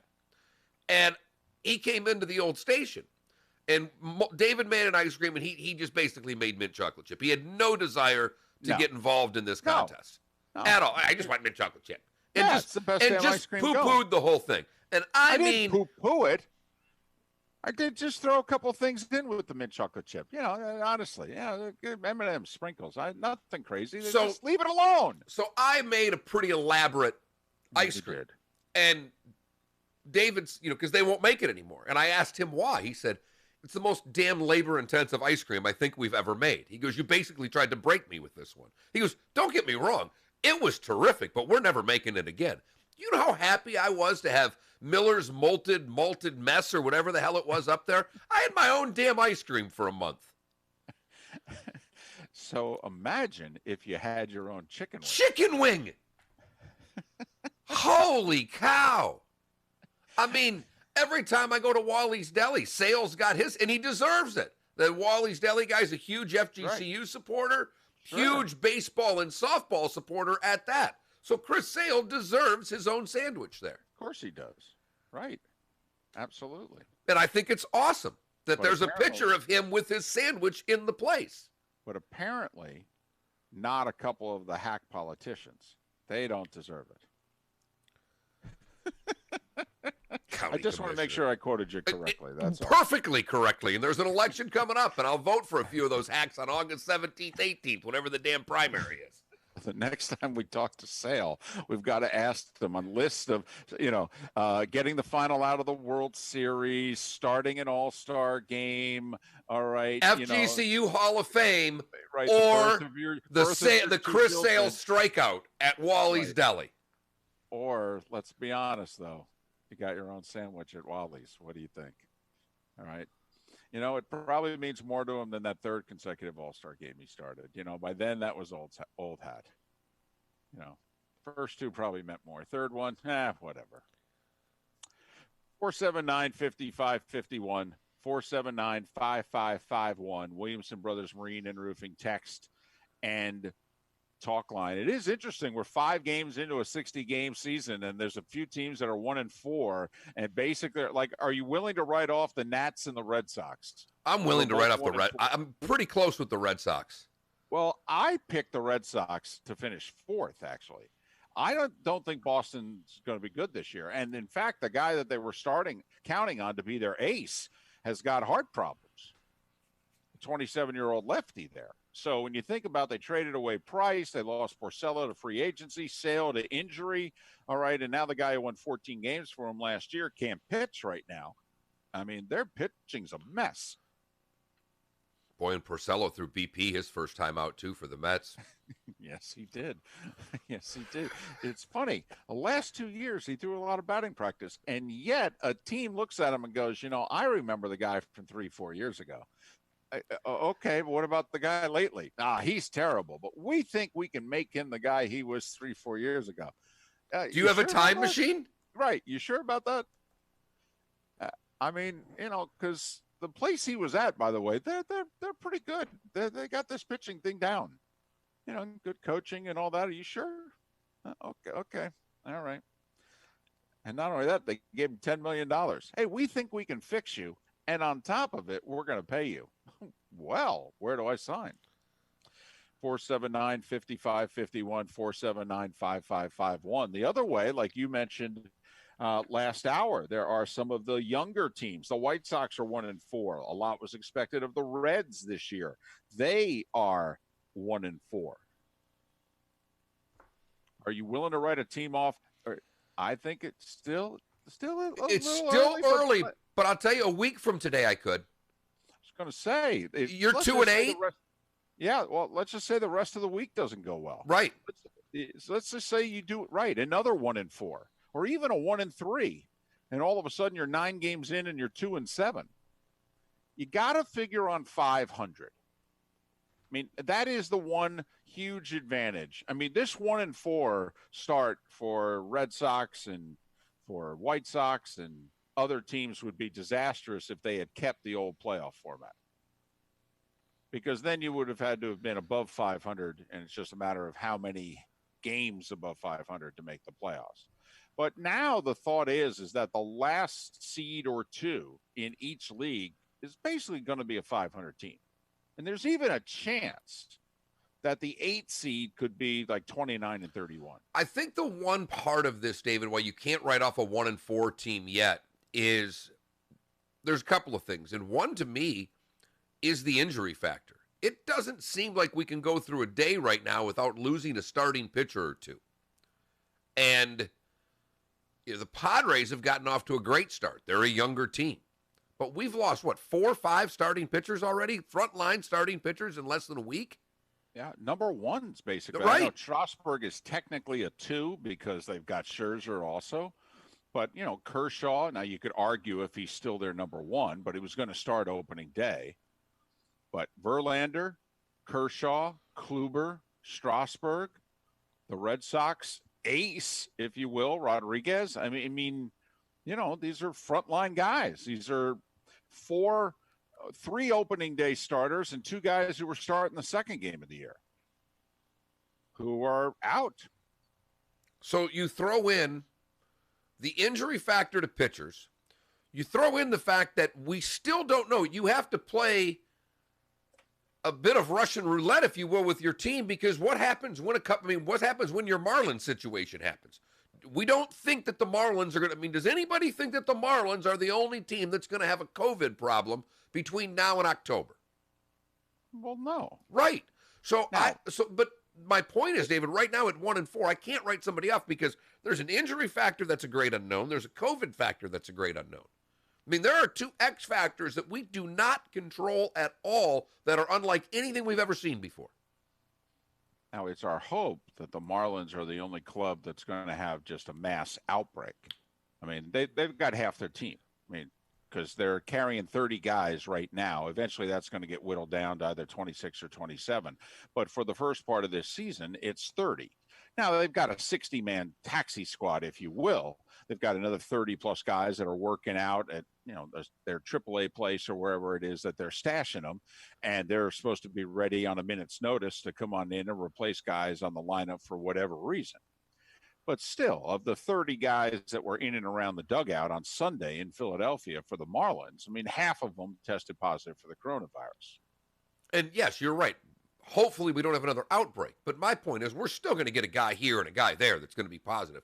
And if the wrong guy tests positive for the wrong team, if you're Houston right now, how could you afford to lose another starting pitcher? Well, and quite frankly, and I probably should have looked it up, and then Mark, maybe you can, but I don't think Soto played last night for the Nats.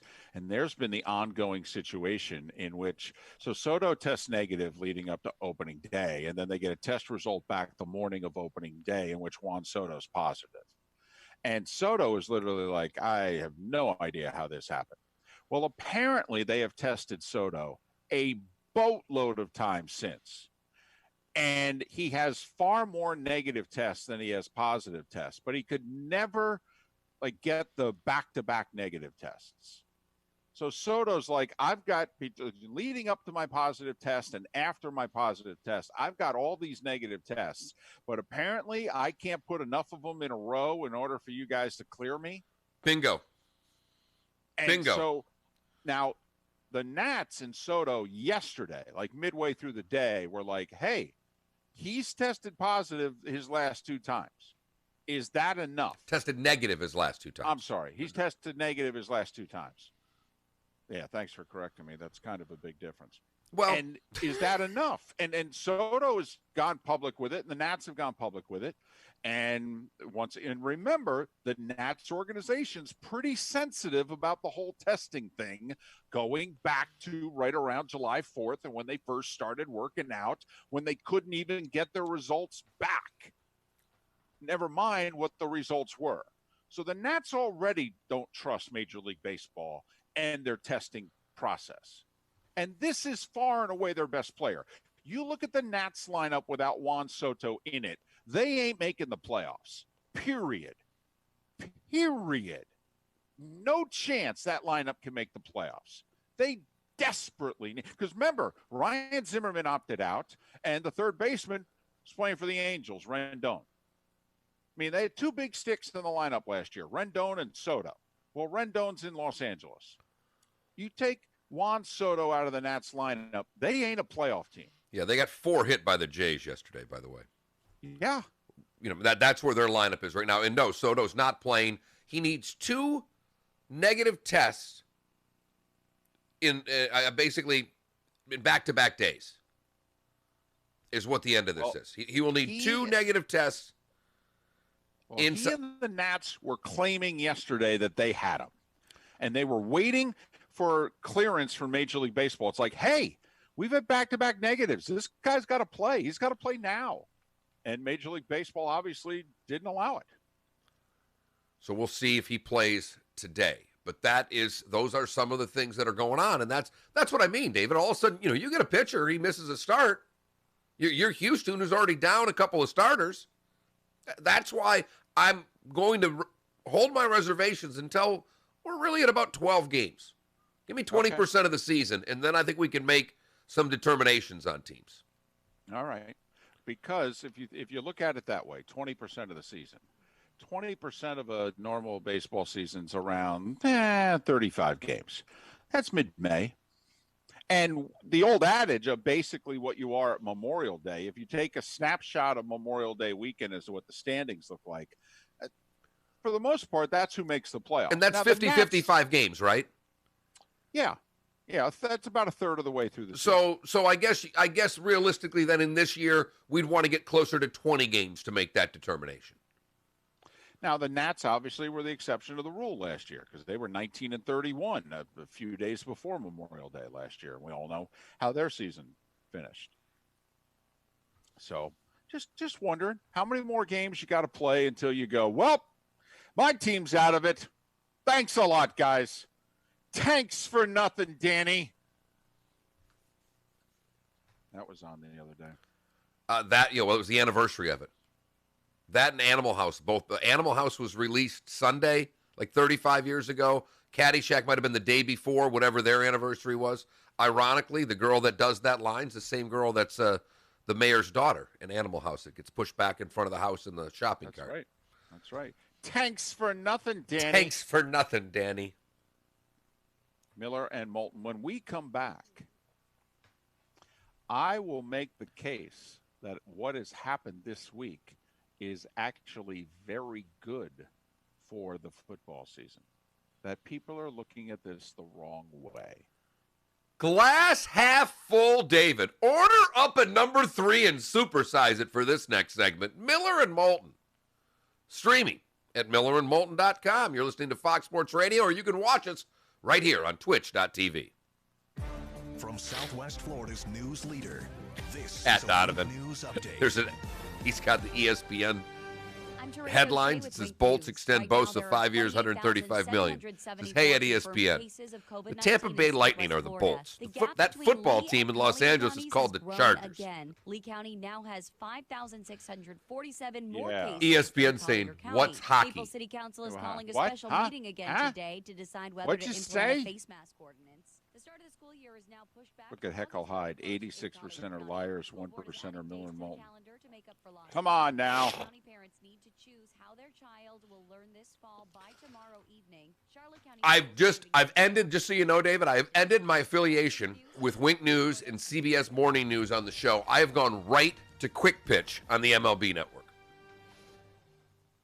Is it because of the young lady in question? She's not in there today. She's not on today. It's the backup. Look at you. You're just so into baseball. You're waking up to Quick Pitch. Then at 10, I'll put on MLB Central, the live show. Probably It's around actually noon. pretty good. It's not bad. It's not pretty bad. good. They're funny. Yeah, I think they've all watched the NFL show and said, we have to emulate this. How do we find a little chemistry? How do we find people that get along? And they're doing a morning show. They're doing a morning radio show or Good Morning America, whatever you want to talk it. It's got to be something light, something snappy. They had a segment on yesterday. They brought Sean Casey on midday. And Casey says he's got this one expression that he uses all the time. Doing it. They're doing it. He's doing it. All right. Look at him taking this fastball deep. He's doing it. Okay. And so that's become a segment. Every time he says it, somebody just hits the button and the doing it appears on screen. Boom. Boom. Boom. It's almost like watching the old Batmans with the, zim, boom, pow. I love their little cheesy promos. This is so-and-so with such and such team, and I do this. I'm so-and-so with MLB Network, and I'm going to show you why you have to hit that curveball. I think they're good little, from a promo standpoint, if a promo can make me look up and acknowledge it, they've done a good job. If I got my head buried in an article, I'm like, what did he just say? Like, cute. Mark DeRosa told the story yesterday of his first big league at bat. He was on the bench for the Braves. He didn't think he'd get in the game. Randy Johnson's pitching. All of a sudden, Bobby Cox goes, "Hey, D-Row, get in there, kid." Okay. This is Miller and Moulton. Huh. You're live.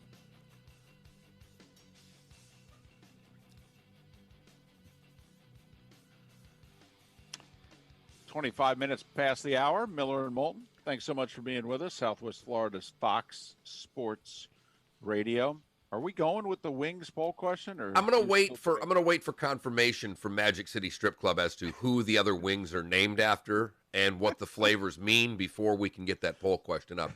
Okay. I was thinking, however, along those lines, since there is the Chris Sale sandwich, right? There is a multitude of people that have burgers at Ford's Garage. Right. There was at one time that we had our own ice cream flavors, and I do believe the morning guy, I think the morning guy at the pop station over there for the longest time had his, which was very good ice cream over there. Maybe locally, what would you want named after you? What's the best thing to have named after you? A sandwich. Ooh. A burger. Ice cream. Wings? Yeah, I was thinking wings or a cocktail. Can you sandwich or burger? Do you want both of them, or do you just want? Well, I mean, what? I was just going to say, what would you want named? A sandwich at Wally's. I'll pump the place. None of them spend a dime with us, but hell, who's spending money anywhere these days? That's all right. I'll give them a free plug. Maybe it'll get us something. No, that's all right. Just put. What do you want? I mean, a sandwich at Wally's, a burger at Ford's, or an ice cream at Royal Scoop. What would you want named after you? Okay.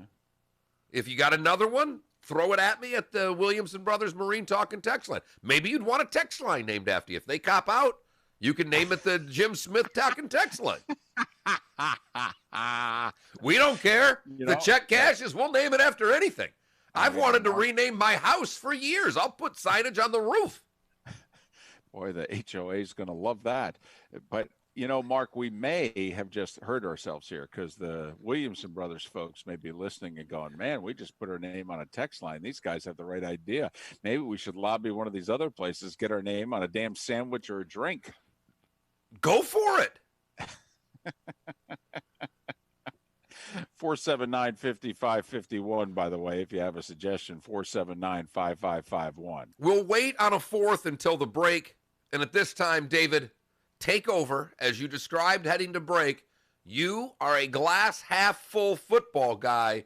Yep. While I am staring at both of our copies of the Phil Steele College Football Preview. Please do tell, because we've got to hook up between now and vacation, because this sucker's coming to the mountains with me. All right. I have learned something. All right. In the last 10 to 15 years, in which I have taken it from sports and I have tried to bring it to life. We need to stop being so knee-jerk.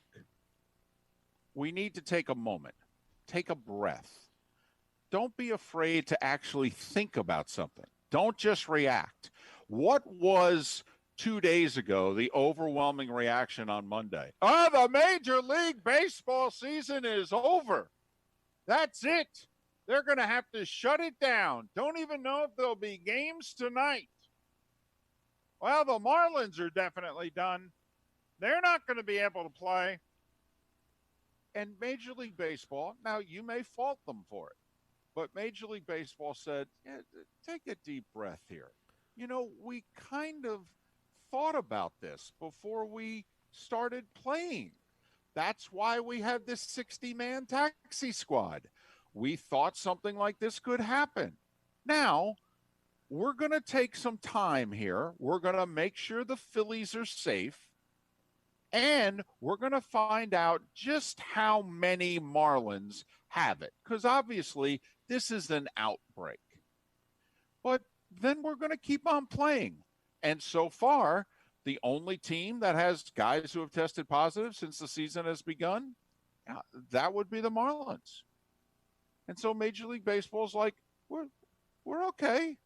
It's not ideal. We had some nice headlines going. And now all anybody's talking about is the coronavirus. And, well, that kind of sucks. But It's all right. We'll go back to playing games. We'll work this out. We'll figure it out. And if we have to make some changes, we will. And I think Major League Baseball, whether they ever admit it publicly, everybody screwed up with the Marlins playing on Sunday. I think we all can come to that conclusion. That game never should have happened. Now, would it have prevented how many people have now tested positive? Probably not, because they were already around one another, but Sunday didn't help. I think we could all acknowledge that. All right. Back to my overall point at hand. And what did everybody conclude, Mark, also on Monday? Well, it was terrible for football. Season's over. How in the world are they ever going to play football? Oh, well, you could just cancel that sucker right now. This is a joke. And then when you think about it, it's like, well, actually, of all the sports, the most difficult season to pull off is baseball for the way they're going about it. They're traveling half the time. They're going from state to state and city to city. Football, well, at most in the NFL, you have 8 road games, and everybody flies in on Saturday. You play Sunday, and you charter right home. So we're talking 8 flights, round-trip flights, 8 nights in a hotel. And you don't think the NFL is going to take care of these hotels? I mean, I know if I was in the National Football League, the visiting team would be the only people in the hotel, period. And I'd be if making sure. I buy the hotel for the you. night, I would buy the hotel for the night. Would have already done it, for the record. Yes. I mean, I would have already done it. Say how many rooms. I would literally try to find the nicest boutique hotel. Like here we've got here we have Ritz-Carltons. We've got great hotels. We got a little hotel that's the Trianon that's got a few more rooms. I'd call Darren and say, Darren, I need the whole thing. What are you going to charge me? I don't want to get a 600-room hotel because I don't want to get stuck with that bill if I can help it. But I would have been booking boutique hotels all across the country for the season right now. They've, again, it's a $15 billion industry. Right. I mean, honestly, you don't even ask how much you're going to charge me. You just say, I need the hotel. For these 8 dates. I mean, because the Redskins have a visiting, they're not the Redskins. The anymore, Washington Football Club. Right. They have a hotel where the visitors stay at. They do.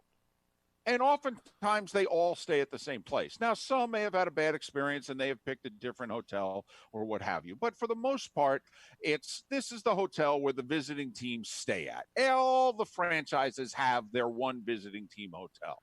In fact, a lot of times it's listed in the media guides so that they let the media know, hey, just so you know, when they're on the road, this is where they're going to be. And they know it months in advance. And you just rent out the hotel eight times a year. That's it. Just write the check. All right. And just a little thing on the bottom. You say, this is courtesy of CBS/Fox. Boom. Here you go. But the initial reaction was, well, the baseball season's done, and my goodness, don't even try to play football. Never going to be able to do it. Really? It's funny, because I'm actually looking at the last 48 hours and thinking to myself, if I'm football, well, I think what's happened to the Marlins, Mark, it's the old adage, you can talk and talk and talk, and you can't get your kids to listen to you. The teachers, how many times as a teacher are you given, and you, Mark, Mr. Golden Apple nominee, how many times have you told your daughter in these last few months, and she's not going to believe daddy until what? She does what it is you said not to do, and then boom, learns her lesson, and then she'll carry it with her for the rest of her life. Well, don't you think the rest of sports is paying attention to the Marlins here? It's taken 48 hours, but what we think the story is, they deviated from the plan for one night. They treated themselves to one night on the town, and look at what happened. And if you're college football, if you're pro football, and the other thought about college football, well, we're not going to have kids on campus. And hey, Mark, we thought the same thing. Let's be honest. We did. If you don't have kids on campus, how are you ever going to be able to sell that you're playing college football? Well, now let's take a step back. What is actually the safest environment to put the athletes in? An empty campus. Basically a bubble. An empty campus. It's their version of a bubble. On the campus. Right. I mean, for years on colleges, what did we have? We had an athletic dorm.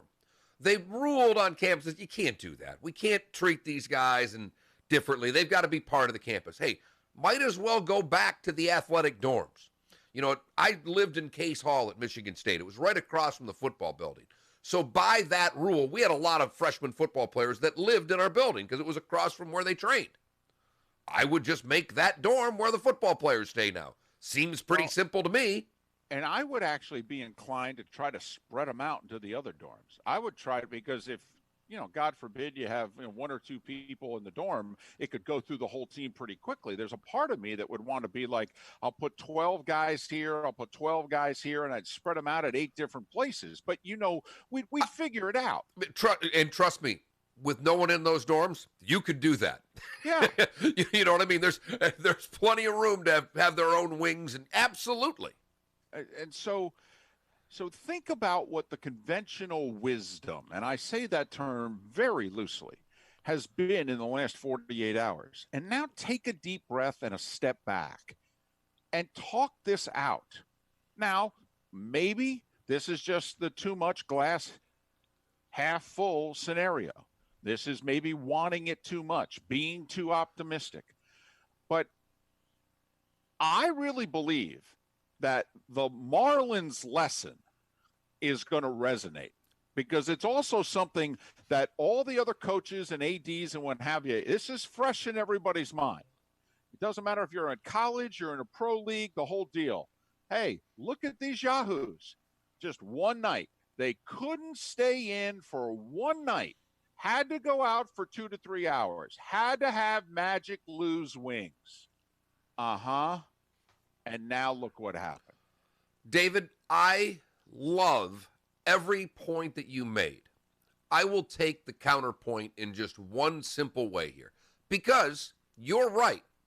But I'll go back to something and how you started this. We're very reactionary, and we are. So the instant reaction from what happened to the Marlins is to do what? To use it as an example. The problem is, David, most people don't remember what they did 2 days ago, let alone 2 weeks ago. And when the Tigers eventually go on their 14-game losing streak and end up playing somewhere that looks like fun towards the end of the season, I don't know how the Marlins in late July will be on the brain of the bad baseball team in mid-September. That's all. David, I think everything that you said is 100% true for the next 2 weeks. When a team is 3-15, 4-22, and they're done, I hope they still have that same resolve to remember what happened to the Marlins, because that's where I would worry more than anything, David. And Mark, it's very valid, and I would just say this. Mark, these athletes' behaviors, college and pro, are very much, when they get to that point, like our behaviors now, for those that don't want to wear masks but are begrudgingly doing it. Why are you wearing the mask? Because enough people have said to you, hey, don't do it for yourself. Do it for everybody around you. And to me, that's also what's staring a lot of these guys, particularly the pro athlete, in the face. Most of them have something serious or significant, or they already have a ring on their finger. They've got families. They've got other people they have to answer to. Not necessarily in college, but in pros, in which you're going to have family members looking at you going, hey, you better not be going out on the road and screwing this up, okay? This season's over pretty quickly, you know. I mean, if you think about it. I mean, Mark, what's today? The 29th of July? Well, the regular season ends in baseball September 27th. I mean, half the league is over in 2 months. I mean, it's 2 months. 2 months. I mean, I'm sorry. We could all do something for 2 months. You're right. We really could. You're right. But you are also then asking privileged athletes who have gotten everything they've wanted most of their lives to live differently. And David, again, you know I agree with everything you say. And I know it's a little different than society, because the peer pressure inside that locker room and clubhouse, I hope, would be better. But hey, look it, I mean, I go out more than you. Went to grab a quick lunch yesterday, a to-go lunch with the daughter. There were 6 people in the place. My daughter, myself, and 4 others. The looks that we got because we had masks on. It was like we were foreigners speaking another language and robbing the place. Well, I don't know what to say about that. I mean, like when I can see people kind of whispering and then looking at me, I don't care anymore. I'm done. I'm not going to confront people in public. I don't have time for it. I get in, I get out. I actually think the pro sports leagues, Mark, have to suspend players if they don't abide by the protocol. When we find out what happened, which Marlins went out in Atlanta, because we will find out which players were out. David, they should be suspended for the rest of the season, because I don't think just peer pressure inside the clubhouse. I do, because they threatened a team for the season, and I would take away their right to play. I know they won't be able to. I'm telling you what I would do. I would suspend them for the rest of the season, because, David, I don't believe that the 5 or 6 bad teams come mid-September are going to have the onions, for lack of better term, to continue to live in a bubble, and I don't think they're going to listen to the leaders on the team when they're out of it. So what do? You threaten to take away their cash. Yes. And I think what you could do without ending up in a big legal fight with the Players Association, because I actually think this is one of the times in which you get the Players Association to go along with you privately. They may not publicly. They'll throw a big fit. But privately, they'll be like, hey, this is good. This way, our guys will behave and maybe less of them will get sick. I do think, though, if you're quarantined and you're out for 14 days because your behavior caused this, you didn't follow our protocols, I think you should not be paid for those 14 days. You want to do it, suspend them for the season. I would suspend them for those without pay for those 14 days. And, David, my opinion, and I could be wrong, 14 days, that 2 weeks of prorated income is not enough to deter these guys. In a sports league where go back to the Derek Coleman, here's a blank check, just fill it out at the end of the season. These guys think they're going to keep making more money and more money, so a $50,000 fine ain't squat. Well, but you got to remember, one, their salaries already prorated this year. Of 14 games, Mark, that's almost a quarter of the season. It's anywhere from 20 to 25%. I mean, this is only a 9-week season. You suspend somebody for 2 of the 9 weeks, that's 22%. And they're already losing 65% of their salary because the season's prorated. And now you're cutting into that. I think the financial impact would be a little more than you normally think. Out of 162 games, 2 weeks would be nothing. In a 60-game prorated season, to take 20 to 25% of their salary away would be like, oh, wow, this is really stupid. I mean, the average salary is in the $4 to $5 million range. I mean, it'd be $1 million. On average, it would be $1 million suspension. Now, maybe that's not enough. And maybe it is. I think we're kind of on the same page. We are. But we both want to suspend them. That's what I think the next step is. And you know what? If I'm Major League Baseball, I negotiated this week with the Players Association, because this obviously was not something that they talked about.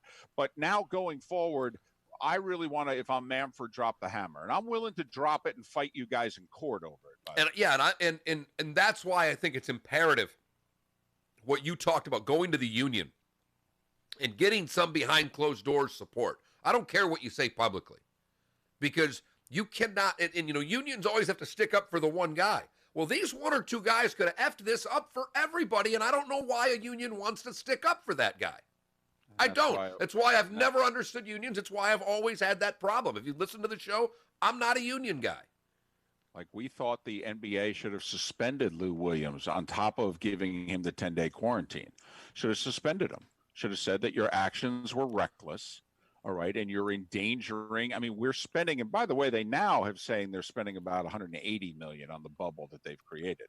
We're spending $180 million on this bubble. And you, blankety blank, are jeopardizing the whole damn thing because you got to have wings in Atlanta. Couldn't get them. You couldn't get to go. Couldn't someone run in and pick you up the wings and eat them on the way to the airport? You had to go in the strip club. Right. I've got a security guy. He could have picked them up for you, for crying out loud. But I do think they have to do everything within their power in MLB security to find out which players went out, and they have to drop the hammer on them. Miller and Moulton. Asking the tough questions like, are you jerking my bobber? You'll only find that here on Miller and Moulton. Today was the day when. Coming up, Seth Everett next hour. Thanks for being with us, Southwest Florida's Fox Sports Radio. Drive home with the Doug Gottlieb Show. Are there a lot of different things that about Dan Snyder? That's right, TB. Are you yanking my bobber? You jerking my bobber? Because of many of these details. But it doesn't appear that there's a smoking gun in this article, which is going to force him to sell the team. Doug Gottlieb, afternoons at 3. You're right, Johnny Mac. It all comes down to legs and thighs. It has never happened before and may never happen again. $1 million in credit at Galliana Kia in Fort Myers. We've teamed up with the most forgiving lenders in America to get everyone approved for the new car they really want. If you've got No, Heckle Hyde, I get it about unions. I've been in a union. No, I get how it works. I just think that this is one of those instances. If you're the union deep down, you don't want another one of these instances where half a team can be wiped out. I mean, in theory, you could put the entire team season in jeopardy, never mind other teams in jeopardy. I mean, if you're the union, you desperately don't want this to happen again. And you know that some guy's reckless behavior caused it. I just think this is one of those things in which you say to Major League Baseball, hey, publicly, we're going to fight you. Okay, we are. We're going to raise holy heck. Privately, do what you got to do. I mean, come on now. It's like playing good cop, bad cop with your parents. Love it. I got a winner. Okay. I can't do cocktail. I mean, I could do cocktail, but I think that would win. Someone said a piece of chocolate at Norman Love. Oh. That's a winner. All right. So we're doing sandwiches. You want to do sandwich and burger, though? Oh, yeah. Right? So you want to do sandwich, burger, chocolate, and what's the other one? Hang on, let me type. I'll get it to you in 1 second. I can't. Sorry. I cannot. You can't. You got to look at somebody. I can't type and listen. I hear you. I hear you. Are you jerking my bobber? I think it's a good poll question. The well-being of our customers, associates, and community is our highest priority. So we've implemented. Probably could have been one that we did on Friday and let go for a few days. You know, you're probably not wrong. That's all right. That's all right.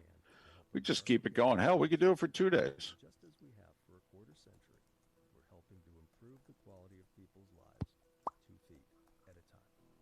Is foot pain making your life? Do it for the rest of the week. Call 552-FEET or visit us in Naples or our newest store in Fort Myers. It's a good question. Excited to be here in Boston? Go past. Thank you. That is discipline. That is the Patriot way. Absolutely, Juan. Love the idea. New England, they have the standard. Cam's got to reboot and reset his standard. He's got to prove to people, those were injuries, I'm healthy, I'm good, I'm flexible, I'm nimble, I can work in this system. Superman, there have been 11 different actors that have played Superman. Superman gets replaced all the time. Lamar Jackson could be the next Superman. Patrick Mahomes feels like the next Superman. Russell Wilson last several years feels kind of like Superman. I mean, Aaron Rodgers was the GOAT, and now it looks like in Green Bay, and he's healthy, looks like they're going to become a power running team. And that's with Matt LaFleur, not a Hall of Fame coach. So it matters, this is important for Cam, and that is the Patriot way. This is The Herd. Weekdays at noon on Southwest Florida's Fox Sports Radio and Fox Sports. Whew.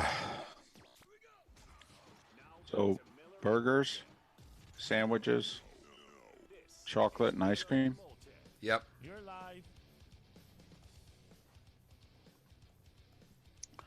Some heavy-duty negotiations going on during that commercial break, ladies and gentlemen. Coming up with a poll question. Yep, took us about an hour longer than it normally does, but we think it was worth the wait. It might That's even all be we're a saying. 2-day poll question. This might get us all the way to Friday morning. I like it. I mean, I might add one tomorrow. We might go all Levitard and start having multiple poll questions. But I'm very proud of this poll question. All right. In honor of Lou Williams, right? Yes. Okay. In Who, honor went to Atlanta for his wings. For his wing. Not for any wings, for his wings. Right. If you could have an item named after you at one of the following local places, which would you want? Ice cream flavor at Royal Scoop, burger at Ford's Garage, sandwich at Wally's Deli, or a piece of chocolate at Norman Love? Thank you, Texter, for that, because this is as hard of a poll question as I will ever have to answer. Really? This is, I will. All good ones, too. All good ones. I mean, I love ice cream. And if you think about, like, there's a lot of ways to go with this because, you know, Wally's one small location. Norman Love, a couple. Royal Scoop's got a few. But Ford's, that's a lot of traffic. A lot of people seeing your name at that place. So these are all the things that you have to think about while we get to today was the day when. Miller and Moulton's Today Was the Day When, giving you the history of today's date so you're a beacon of useless knowledge around the office. Useless, but a lot of fun to talk about. This is Today Was the Day When. Fox Sports Radio and FoxSportsFM.com. Today is the anniversary of the city of Cleveland. But back in 1921, on their 125th anniversary celebration, 54-year-old Cy Young comes out and throws 2 innings. So Cleveland's 224 years old? Sounds about right. All right. 1928, more Cleveland trivia. The Indians score 17 in the first 2 innings to beat the Yankees 24-6. They set a record with 24 singles in that game as well. 1957, Floyd Patterson TKOs Tommy Jackson for the title. Also in 1957, The Tonight Show premieres with Jack Parr as its host. NASA began today. President Eisenhower signs into law the National Aeronautics and Space Act of 1958. 1965, the Beatles movie Help premieres. Queen Elizabeth X. You think any of the 4 fooled around with Queenie? No. No, just the Help. 1973, Led Zeppelin had more than $200,000 in cash stolen from their safety deposit box at the New York Hilton. That's probably when their manager started beating everybody inside that Hilton. Old Timers Day in 1978, David, at Yankee Stadium. I know you remember this, one of my favorites. I love how Old Timers Day at Yankee Stadium always produced incredibly interesting things. None more than this year when Billy Martin would return as the manager and Bob Levin will become the GM. When the year was over, though, Billy had been fired like a week or so earlier, and at Old Timers Day, they announced Billy's coming back for 79, and Bob Lemon's going to move into the GM chair. Now, at the time, the Yankees are 12, 13 games out of first.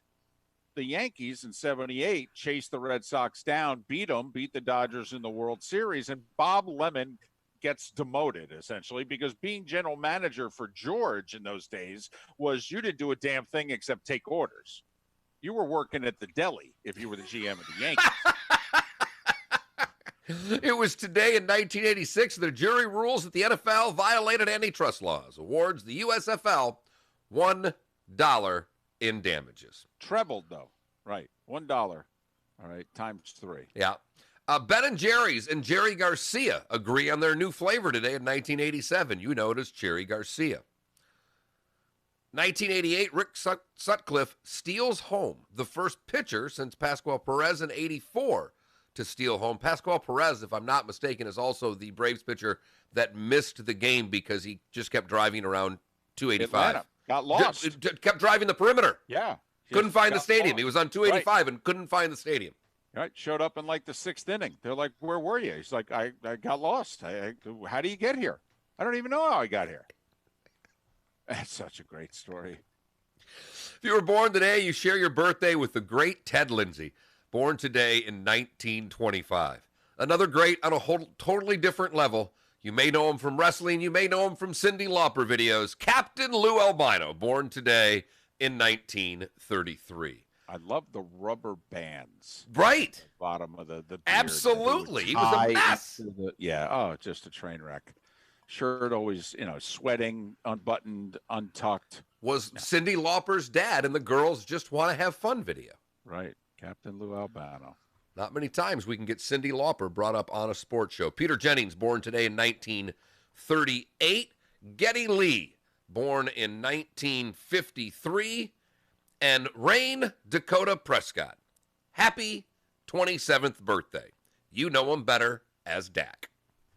Right. Who has another year or so as the franchise quarterback of the Cowboys. That poor bastard's only making like what? 31 $31 million this year? Yeah, Jeez. Next year the poor guy's only going to make about 38 or 39. Right. Poor guy's only going to make $70 million over the next 2 years. How dare the Cowboys want to sign him to a 5-year deal when he only wants 4? Oh, those bastards. How could Jerry's you treat being someone like that? unreasonable. I know.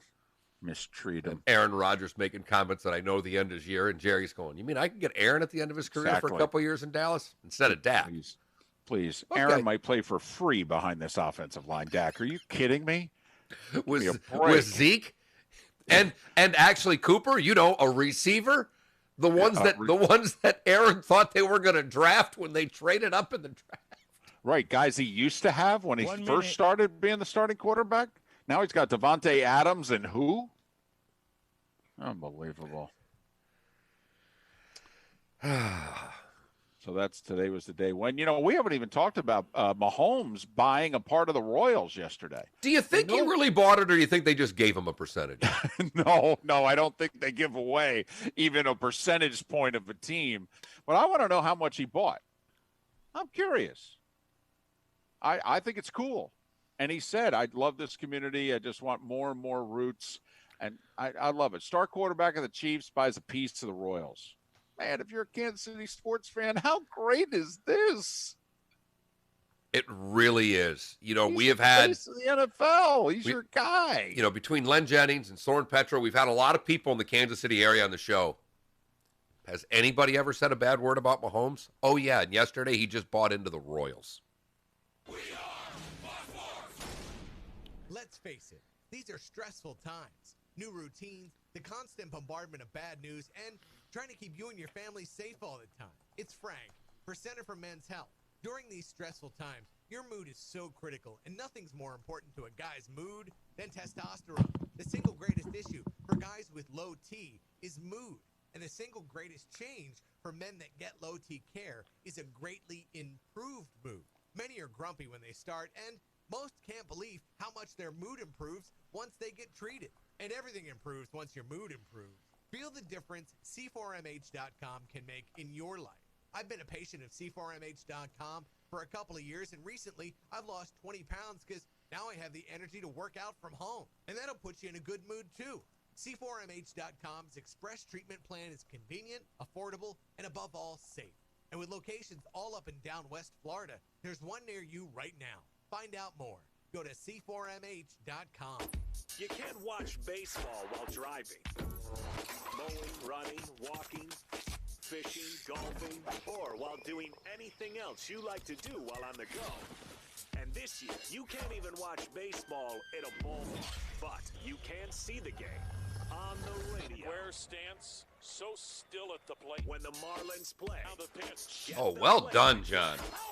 Well done. On Southwest Florida's Fox Sports Radio, home for Miami Marlins baseball. Looking for a frameless shower door? My Shower Door has just opened their 8th Florida showroom, and it's conveniently located in Cape Coral. With more than 75,000 frameless shower doors installed, no one has more experience and 5-star reviews than My Shower Door. We've been named #1 by readers of the News Press and Naples News for 17 consecutive years and have just been named as Lee County's Manufacturer of the Year. Want to see more? Go to myshowerdor.com. WFSX AM from Naples to Cape Coral and all of Southwest Florida. 94.1 Fox Sports Radio. We are Fox Sports. Here's what's trending now. Brought to you by the Center for Men's Health. C4MH.com.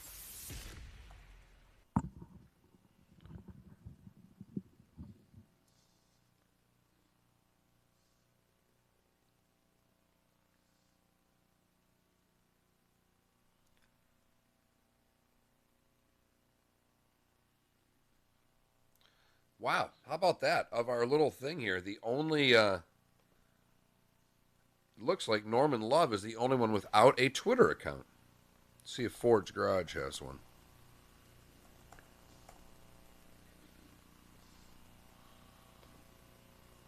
Yep, there we go. I should have put all their little, I'll have to retweet it now.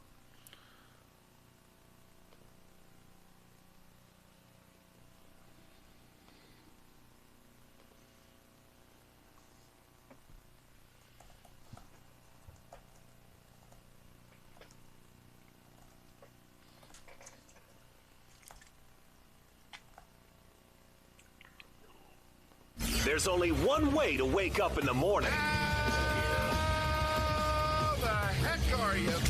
Yep, that's it. Miller. But since we can't sit next to one another, I was thinking about the first break, toasting my English muffin and saying, hey, it's English muffin time during the starting five. And Moulton. Love BOGO English muffins. You throw one on the counter, you throw the other in the freezer. There you go. For a week, then you take it out. When you've got BOGO, it's like, hey, knock yourself out. Broadcasting live from the Kobe Cooling Remote Studios, where it's always cool and comfortable. Yes! Oh, I like it. It's up to you now. It's up to you. I like it. Now, the best local sports show this town has ever heard. Here's Miller and Moulton. You're live.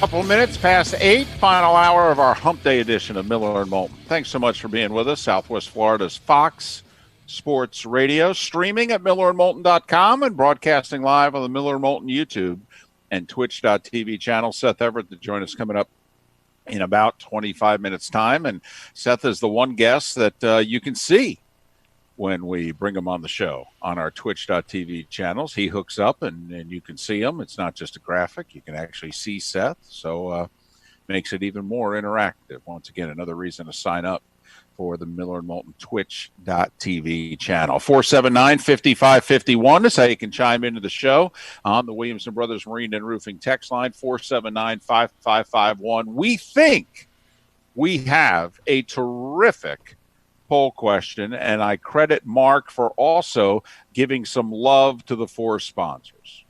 All right, we didn't have to do it. Okay, we just could. It would have been a very solid question without giving the love to the four sponsors, but we made it even more specific to us in the 239. Yeah, we did. And one, I found out that I need to find out what Norman Love did because their Twitter account's been suspended. So what the hell went on? Wow. Because I could have put their Twitter handles and then I started looking during the break. So I retweeted it one more time and added all of the locals on there. But apparently, I don't know what Norman Love did. Did they say, they like the wrong kind of peanut butter? What the hell? But if you could have an item named after you, one of our following local places, and I mean no offense to the Love Boat when I say Royal Scoop has the best ice cream.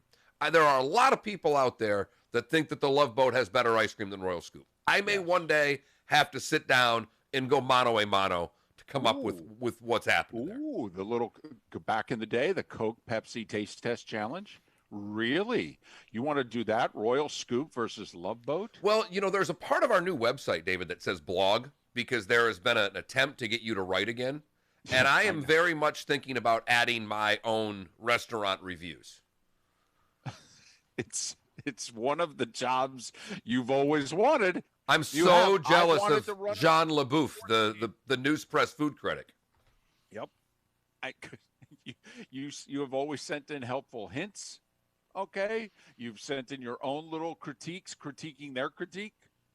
Yeah. Yes. So I've thought about that with the website because they've been attempting to get you to write. I may start doing my own restaurant reviews. But Royal Scoop, an ice cream flavor there, a burger at Ford's Garage, because they name a burger after everybody. And except us. Right.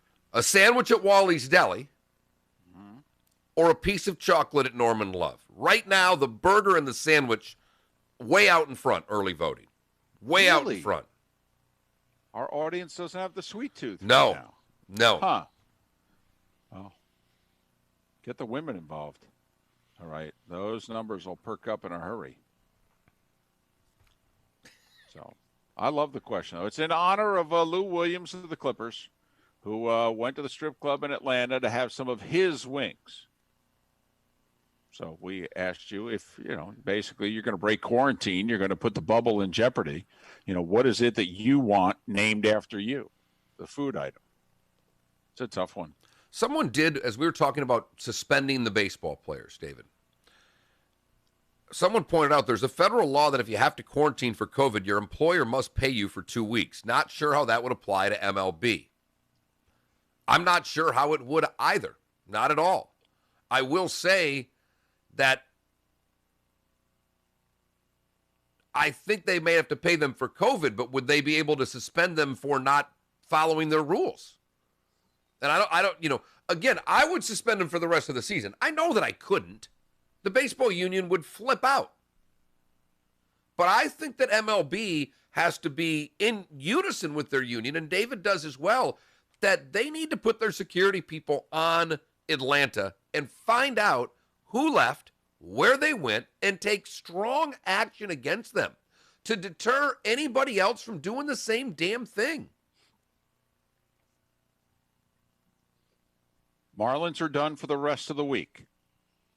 As of now, scheduled to resume their season on Monday. Phillies are done until Friday.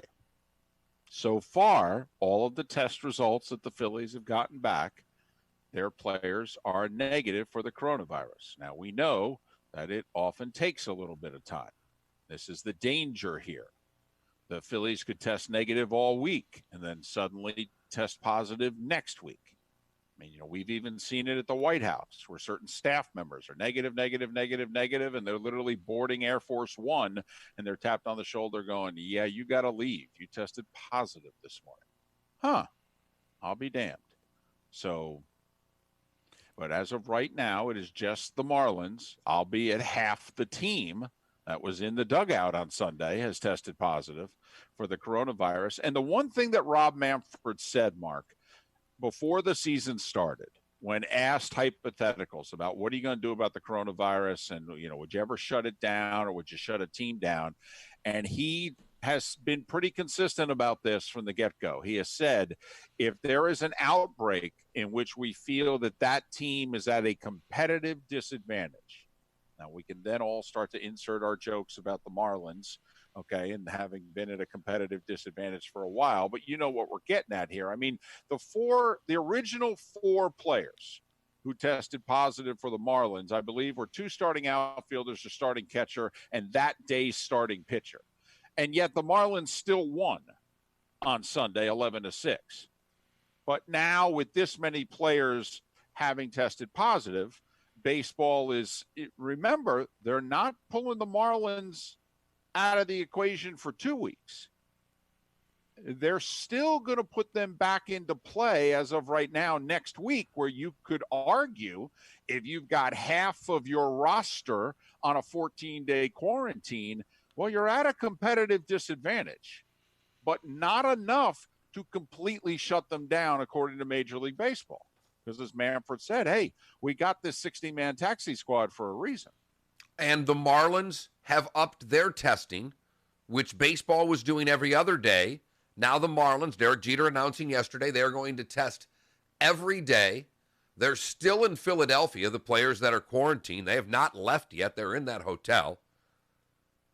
If you're the Marlins, would you think about not coming back to South Beach? Why? Even though, because we're a hot spot.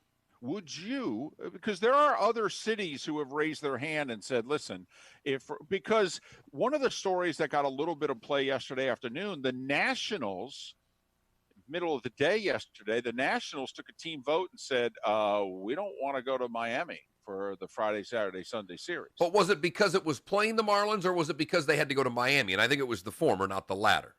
Right. And the thought was that if the Marlins were in Baltimore, because the thought was for an hour yesterday that maybe they were going to play the Orioles Wednesday and Thursday in Baltimore, and that this way maybe we'll just switch series and the Marlins don't go home. They'll play the Nats in Washington, because obviously it's a 30, 40-minute bus ride between those two stadiums. And Mark, I'm guessing it was just being around the Marlins. Dave Martinez, the manager of the Nats, he's had some serious health issues in his life. He has said, I am scared about this. I'm scared before the Marlins outbreak. I'm scared doing this. I really am. I feel I have to. It's my job. But and he did not have any hesitation to use the word scared. And I'm just wondering, if you're the Marlins, do you give it any thought whatsoever about not, quote unquote, coming home and being a Toronto Blue Jays type team for the rest of this year? Picking a place and doing it. I mean, Governor Cuomo offered up New York to the Marlins. He basically said, we can work something out between the Mets and the Yankees. Which, once again, a team in the East and where you're going to be traveling. And yes, you're going to have to, ironically, come to Atlanta and come to St. Petersburg. But for the most part, you're playing the overwhelming majority of your games in and around the I-95 corridor. It's why when Toronto was going through, they ended up settling on Buffalo. My thought was, why aren't they just playing in whenever New York Stadium's empty? I don't want to travel. I want to limit the places they can go. Even though we're not creating a bubble, I'm going to try to do the best to put my team in one. Did get a question here that I think needs to be answered in the Twitch chat room of people asking about overusing resources, testing for the sake of pro sports. All of these leagues have contracted their own labs to do this. They have bought their own tests. Tests right now, I mean, for maybe, for the last at least few weeks, if not the last month, getting tests is not the problem in our country. It was for a long time. Now, the time that it takes us to get results from the test is another story. But baseball has hired their own lab. They do their own testing. I don't believe at this point in the coronavirus that sports are hindering life from a testing standpoint. Now, you go back 4.5 months ago, one of the original questions when the Utah Jazz were able to test their entire organization and do it in a day and get their results back the very next day, the rest of us in this country said, how'd they do that? Where'd they get those tests? Who'd they get them from? So, but yes, but in March, it was a big deal. Yeah, well, and I would say up till a week to 10 days ago, there were still a few states in this country that were having problems with the number of tests. But you're right. Since really the baseball season has officially started in the last week in this country, we're not hearing problems in terms of testing. We're even seeing the lines in Florida are much smaller than what they were recently. Yeah, Dave Dorsey reported about 24 hours ago, because I mentioned it on the show, that literally an hour before they opened in Hammond, there was 18 cars in line. Whereas 3 weeks ago, that line stretched basically back to the Publix shopping mall around the corner. So that's getting better, and I think that's one of the things that, for people who say that as you're out, I think you can feel pretty confident as a sports fan that we're not hindering society anymore. Right. I don't think they're sending their stuff to Quest Labs. No, I don't believe so either. And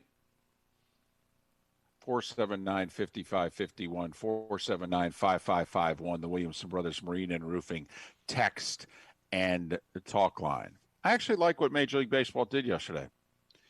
The Yankees and Orioles, the two teams who were supposed to play, the Marlins and the Phillies. Well, instead, we're going to give the Phillies a few more days to get all their testing worked out, et cetera, et cetera. And the Marlins, we're going to give them the week. All right, figure it all out. Get all the testing done. Make sure who has to quarantine in Philly, et cetera. And then, Yankees and Orioles will have missed 2 games. They'll figure out a way to make that up. The Nats will have missed 4. Well, okay, not ideal, but they can make that up. The Marlins will have missed 7. Okay. I mean, you only got 6 off days all year, so this isn't going to be easy. Obviously, we're going to play some doubleheaders. Well, and I think they're going to have to figure out some scheduling changes, David. I don't think the Marlins can pull this off without. I mean, whoever is doing the scheduling in baseball has one hell of a job, because the fact that it happened against the Phillies is fine. The problem is the Orioles series. They're only playing them in 4 games. So however they're going to have to manipulate that, I'm guessing some other games may have to be moved. and it's going to be a quirk, but I'm with you. Just getting the Yankees-Baltimore series done for Thursday, Friday, I think was really important for MLB, David. Yeah, because they play 10 times against one another. So, all right, let's get these two games in. It's much tougher to make up, 4 for the Yankees and the Orioles than it is for, 4 for the Marlins and the Orioles. In theory, you need to find 2 off days that coincide. You could play 2 doubleheaders. I mean, we see that happen late in the season sometimes where the rainouts back up and all of a sudden 2 teams who have a quote-unquote off day are actually, they're playing a doubleheader against one another because they need to make up so many games.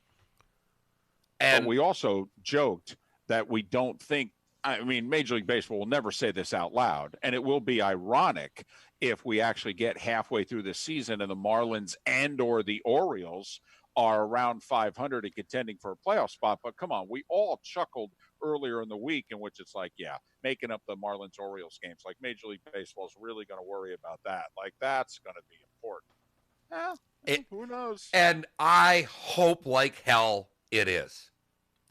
No offense here. I want them to have to make up Orioles-Marlins games because they matter. Yeah. I would love the Nats and the Braves and the Yankees to be going, holy crap.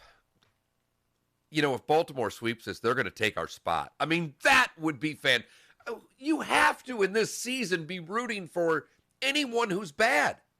Wouldn't it be something if the Monday after the regular season was supposed to end, we're making up a Marlins-Orioles series to determine a playoff spot?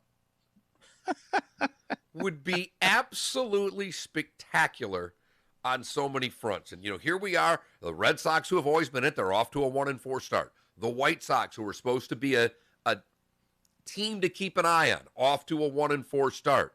The Rangers, people were talking about as a team to keep your eye on, off to a 1-3 start. The Nats, off to their typical start, 1-4. The Reds, who were another hot pick in the NL Central, 1-4 start. So somebody, the Rockies, the Padres are 4-1.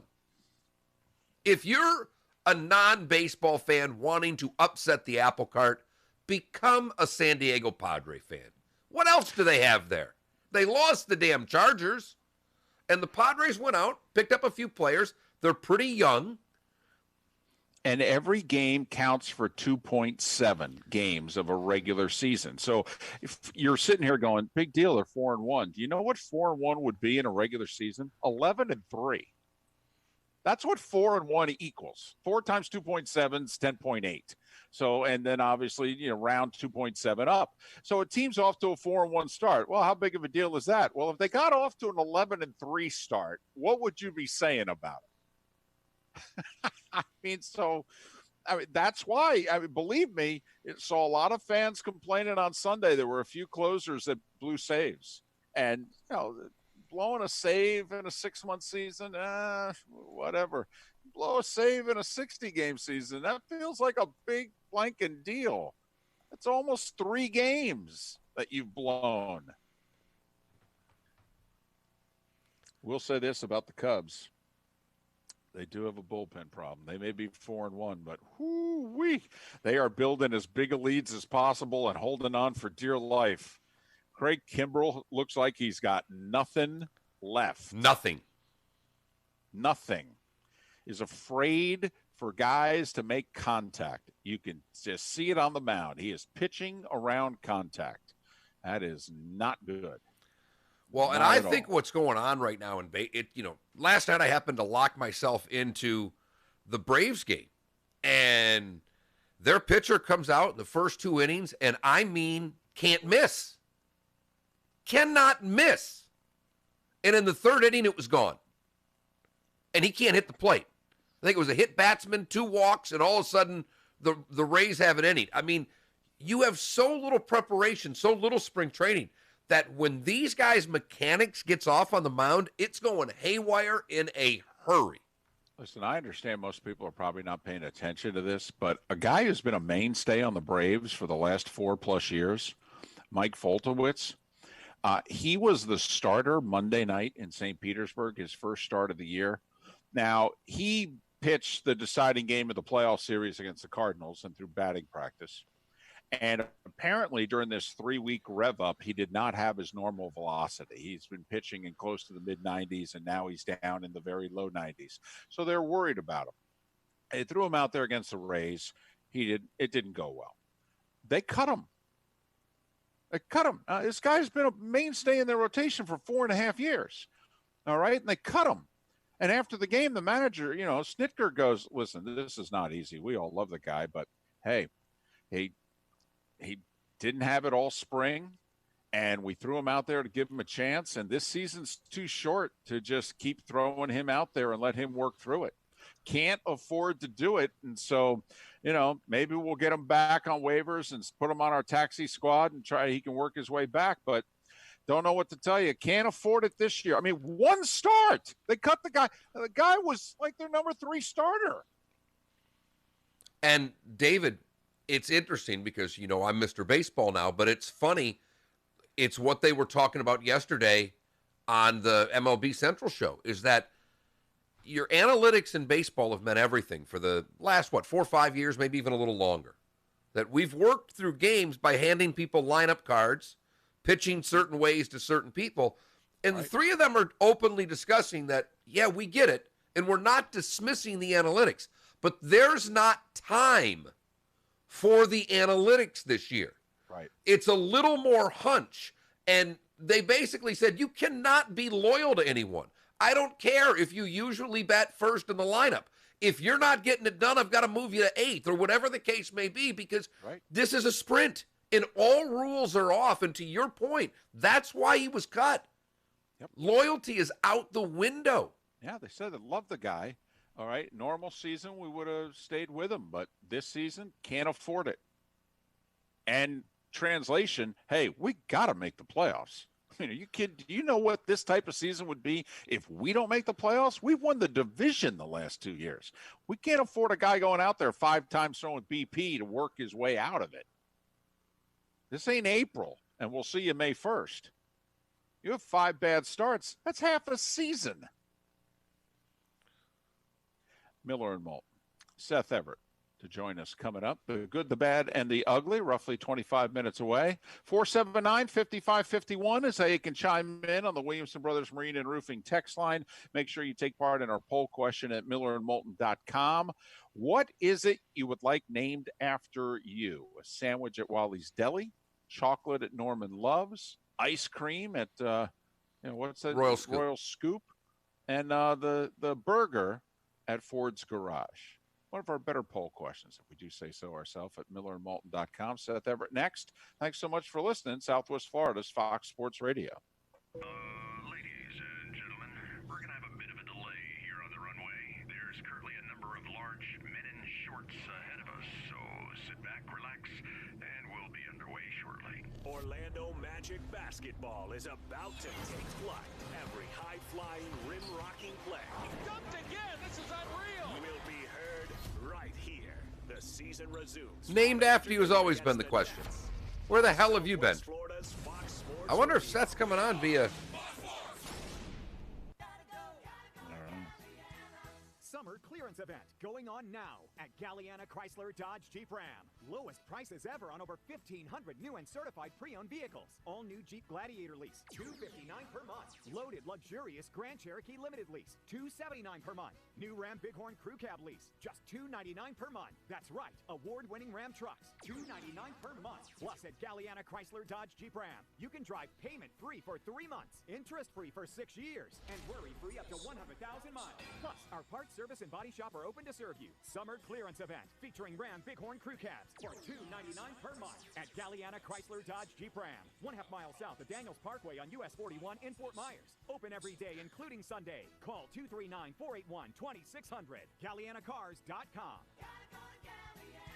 42 month leases, 10,000 miles per year, $32.94 due at signing plus tax, tag title, 0 security deposit, $13.88 per month per thousand borrowed for 72 months at 0% APR with 0 down with lender approval. Offers don't combine. For over 20 years, the Sandwich with a slight lead on burger. Get back to doing what they love without their feet getting in the way. Call 552-FEET or visit us at the Good Feet store in Naples or our newest location in Fort Myers. Like Southwest I Florida's went with Fox Sports sandwich Radio on ultimately. Facebook. Had to think about it. Facebook.com/Fox Sports SWFL. This is a Lehigh Acres voter alert. If you live in Lehigh Acres, listen up. You can lower your taxes. You can lower your property insurance. And Lehigh Acres residents, you can make your community a safer place. Vote yes for the Lehigh Acres Fire and Rescue District's change to simplified fire funding. Simplified fire funding provides more money for our first responders and faster response times when you have an emergency. Vote yes so that vacant parcels pay the same as other parcels, making the cost of providing brush fire protection fair. Vote yes for lower taxes for most homeowners and lower rates on property insurance policies. Vote yes for simplified fire funding to provide faster emergency responses when you or your family needs a fire truck or ambulance. Support your first responders. Vote yes for simplified fire funding to save Lehigh Acres residents. There he money is, Seth and Everett. make Lehigh What Acres T-shirt a is he safer going community. with today? Political advertisement paid for by Families for Freedom and New Fairness. No! New Jersey We got a winner. Nets. We got a winner today. Dr. J in the house. Gonna say.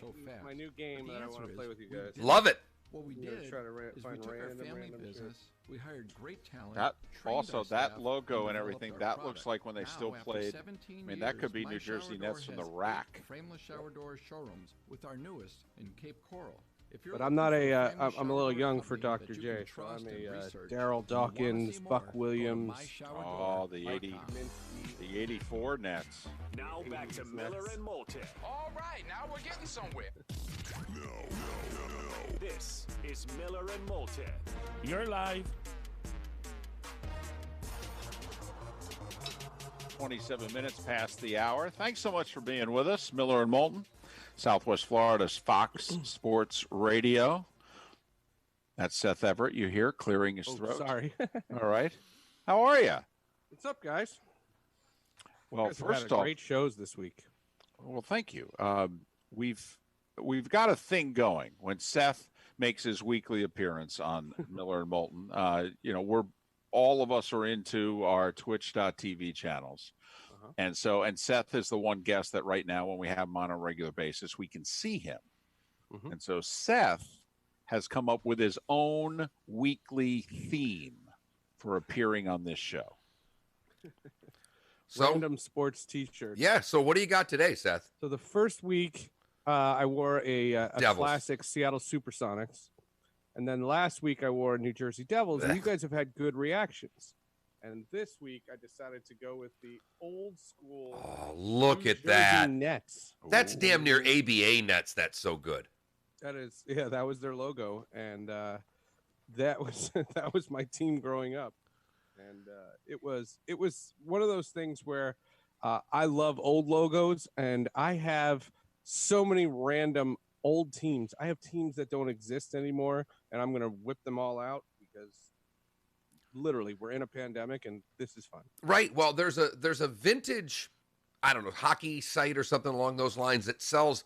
I grew up watching minor league hockey, and my team in my town was the Saginaw Gears. There was the Toledo Gold Diggers, and I had a few of those T-shirts. And when you wear something like that out, one person will notice the logo, and it literally makes their day.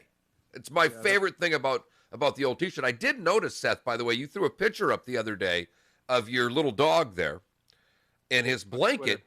You put him. He was on his blanket, and your blanket that the dog uses is made of your old sports T-shirts. Yes. Yeah. When you have a 26-year career, you collect stuff, and I collected T-shirts, and this company makes these blankets out of your old T-shirts. You label them in the order that you want them to be in, and you send them your shirts, and then like 6 weeks later, you get this blanket. And I have this blanket of old T-shirts, and I have the 03 Stanley Cup, and then I have a lot of LCS and World Series from the 2000s when I worked for MLB, and I made this blanket. I mean, I could get the blanket's right over there. If you want, I can get it and hold it up on the camera. I don't know if the radio gives a crap. No, they don't. Maybe we'll do it after the break. We can do it in the break. Yeah, we can do it in the break. All right, quick question. Who do you think of? This has also been a theme on Twitter here recently, that when an old logo appears, who is the first person that you think of? So if you were looking at your New Jersey Nets T-shirt, who is the first player that you think of on the New Jersey Nets? Buck Williams. Buck Williams. I'm a little older than Julius Erving. I know that this logo comes Julius Erving, but Buck Williams. And I only like the Nets by default because I was a big Devils fan and they played in the same arena. And that was enough of my hook. And then I remember in '89, and I had a big thing. This is when I knew I wanted to get into the sports media. Charles Shackelford got pinched for coke. Yes. And I said, if one more guy gets pinched for coke, I'm done with this team. And my grandfather, who died in 1987, he had Lou Gehrig's disease, and he was so excited that Miami got a team that he was going to become the biggest Miami Heat fan. And I had Miami Heat stuff. This was like Dave Wall, like this is way early. Ronnie Cycli. Ronnie Cycli, right, former Syracuse. Well, and that explains everything with Seth. And then, right, of course. And then I remember in the '90s jumping on the Knicks bandwagon during the John Starks and Patrick Ewing and in those days. And I've never covered good basketball, never, because then in my career I covered the worst Nuggets team of all time. I covered the Sonics after Sean Kemp. I covered the Nets in the finals, but nobody cared. And then, I've covered egregious Knicks teams, and I've covered brutal Nets teams. And I worked for the New Jersey Nets when they played in the Prudential Center in the early part of this decade. All right, Seth, I want to switch it to baseball. David and I have both had our ideas of what we would do with the Marlins players. I would suspend them for the rest of the year. David would suspend them for 2 weeks. If indeed... For playing on Sunday? No, if indeed... Well, that's a league problem. That should have never happened. I can't blame the Marlins for that. What I'm more concerned... They had a concerned... group text. Did you see the story? They had but they never... text. But they never should have been the authority on it. I mean, with all due respect, this is above them. The old adage, it's above my pay grade. I mean, that's where Mike Hill, the president of the Marlins, Mattingly, Jeter, Rob Manfred. I mean, it doesn't matter if the guys want to play. All due respect. They shouldn't be allowed to make that decision. But the rumors are out there. We don't know it to be true yet. We will find out if they were out in Atlanta. I believe they were. This is what you had said all along, Seth. I mean, I think the three of us would all say a couple players or three players definitely went out. When we find out who it was, because we will. We will. What would you do if you were Rob? I don't want to say Rob Manfred because you don't like him. If you were the commissioner of baseball and in charge, I would turn myself in and I would get in the handcuffs really quickly. But what would you do to these players? Because they damn near jeopardized. I mean, they potentially could have jeopardized a team, let alone a season or a sport. What would you do to the Marlins players if indeed they were caught going out and we find out who they are? Well, I talked to a pretty high-ranking Marlins source, not Jeter, a step below Jeter, but somebody who's been with the organization for over a decade. And he said that the team has taken this really, really seriously.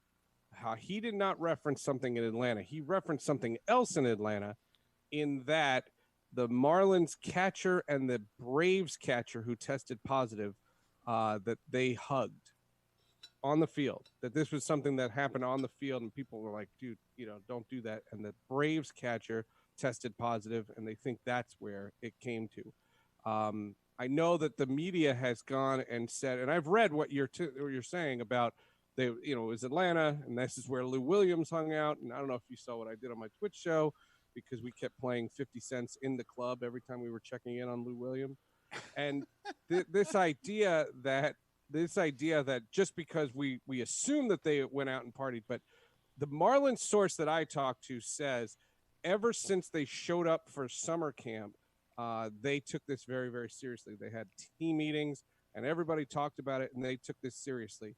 But that's how the virus spreads. The lesson that I thought this teaches is that this is why when Juan Soto tested positive, this argument that we could he's out of the lineup and we just go forward, there needs to be rapid testing.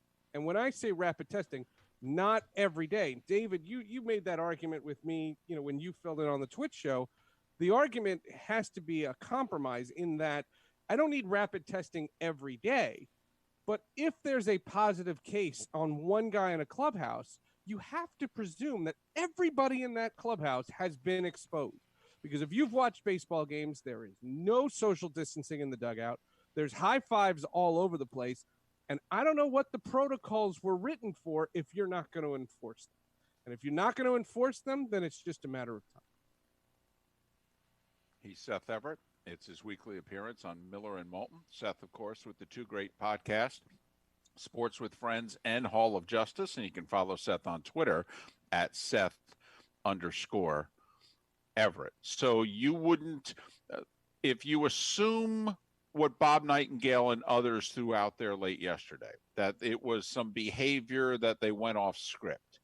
If you're baseball, though, are you inclined to do something about it? Because I actually think, Seth, this is one of the instances where the union publicly would fight you and privately would go, "Hey, yes, we need everybody behaving, so we can't have this happen anywhere else. If you want to try to suspend them for a week or two or without pay, we'll fight you, but go for it." Well, the conversation I had with the union, and this was before the Marlins had 15 positive tests, so it was Monday. I talked to a guy with the union, and his argument was it's happening all over the league. I mean, guys are doing that all over the league. You have no policing on the road. And I talked to you guys about that last week. That was the thing that I learned. I was under the impression that when you were on the road, and I got misconstrued because I thought this was the Toronto proposal. The Toronto proposal was when you're on the road, you land, you don't even go in the airport. You land, get off the plane, in the bus to the hotel, and you don't step foot in the city of Toronto. That was the argument. Well, I thought there was a hybrid, and I didn't make this up. Somebody had told me this, that there was going to be some kind of hybrid when you're on the road. So you get into Philadelphia, you land, go to the hotel, go from the hotel to the ballpark, and you don't do anything in the city of Philadelphia. And when I talked to the union, I said, who polices this? And they said, there's not a person.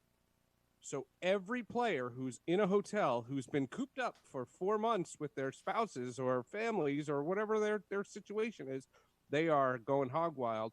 And remember what we said last week. There are probably 3 to 5 guys on each team that think COVID is dumb and that masks are stupid and the flu is worse, and all the crap that you hear all the time. And as long as you hear that, and these guys feel that way, well, they're going to be licking the walls. There's not going to be any social distancing at all. There's no doubt. When I can look at a tweet right now that says the city of Toronto has had fewer cases in the last 24 hours than the Miami Marlins, we have a problem. I mean, I don't know. I mean, when literally Toronto's had 1 case in the last 24 hours, the Marlins have had more than that. Well, and the argument from the Phillies, the thing that I thought was the most egregious of the whole week was Monday. So the Phillies canceled their game with the Yankees because they're going to all get tested. And it took 2 days to get their results back. So you're paralyzed. You were literally paralyzed. My other favorite story was the Phillies called the Yankees. And I could just imagine what this phone call was like and said, yeah, we steam cleaned the visitors clubhouse. And the Yankees said, no, we're bringing our cleaning crew. So and you guys know who these people are. We've seen these cleaning crews. You think they went down to the Yankee Stadium and they said, hey guys, hop in the bus. You guys are going on the road. You're going to clean the visitors clubhouse at Citizens Bank Park. And they're like, road trip, awesome. This is so cool. And they went down to Citizens Bank Park. And I just said, oh, my God, like we are living in the end times. Like this is crazy. I will give baseball credit, though. The Yankees-Orioles game, just figuring out that there's 2 games they could play right now. And just because players have told me for as long as I've covered this sport, 1 day off is nice. They'll take 2. More than that is awful. It gets you off your rhythm, and workouts don't make up for it. So they needed to play. I just don't know how they're going to sell any tickets for tonight's game at Camden Yards. Me either, Seth. That seems to be a real problem in short time. Seth, take coronavirus out of it, and let's just focus on baseball. Pitching injuries are almost at an epidemic right now. I mean, we're losing, 5 frontline starters are already done. To your point, with a couple of days off, it seems it's going to get worse. But this lack of spring training, this quick restart, seems to have affected pitching more than hitting. Is that surprising you at all, or is that about what you expected? It's what I expected, and it has to do with COVID because, number one, Just to piggyback off what we were just saying, Garrett Cole's going to pitch tonight because he's going to be on regular rest. There's going to be guys on that Yankee team that haven't pitched in 10 days. I mean, there's only one way to do it, and that you want to keep your ace on rotation as much as you can. So the Yankees will have played 4 games, and Garrett Cole started 2 of them. I mean, that's baseball. My whole point was during the pandemic, guys had different workout levels, and they were all self-policing. Meaning, I heard one story that Jacob deGrom threw 60 simulated innings. I heard other pitchers couldn't do anything. I heard people that lived in apartments in downtown cities couldn't get somewhere to go to a park to play catch and didn't have a teammate or a friend to play catch with. Not on the level that these guys really, really need. Some people had home gyms, but not a lot of guys worked out. The summer camp was supposed to determine how honest people were being and how much working out they were actually doing. And we said at the very beginning, injuries are going to play a major, major role. And the 2 things that I just think are really awkward is, number one, minor injuries are major because it's 60 games. And stop telling me the Chicago Cubs are off to a great start because they're 4-1. Now, I know I can't wait till Memorial Day to look at the standings, but 4-1 is too soon to start believing in a team. Win is enough time. I said 12 to 15 games. Probably. I'm not going to give up on Cincinnati. They could win 3 in a row. They're just fine. San Diego, I'm not believing in yet, but God, and that ballpark, by the way, without fans is really, really less than, because the best thing about Petco Park in San Diego is the scenery. But the second best thing, the center field lawn, lawn, that's the greatest thing in baseball. And you take that away, and that's just pedestrian. But the second best thing about Padres baseball is their broadcast team. All right, Don Orsillo and Mark Davis, they're phenomenal. Yeah. All right, I would love for the Padres to be good this year because their uniforms are great. The Padres broadcast. How can you say that? Oh, I love the uniforms. Love the uniforms. No, I don't know about that. They are arguably the worst uniform in sport. Oh wow, there's so many people that love them. People in San Diego that absolutely love them.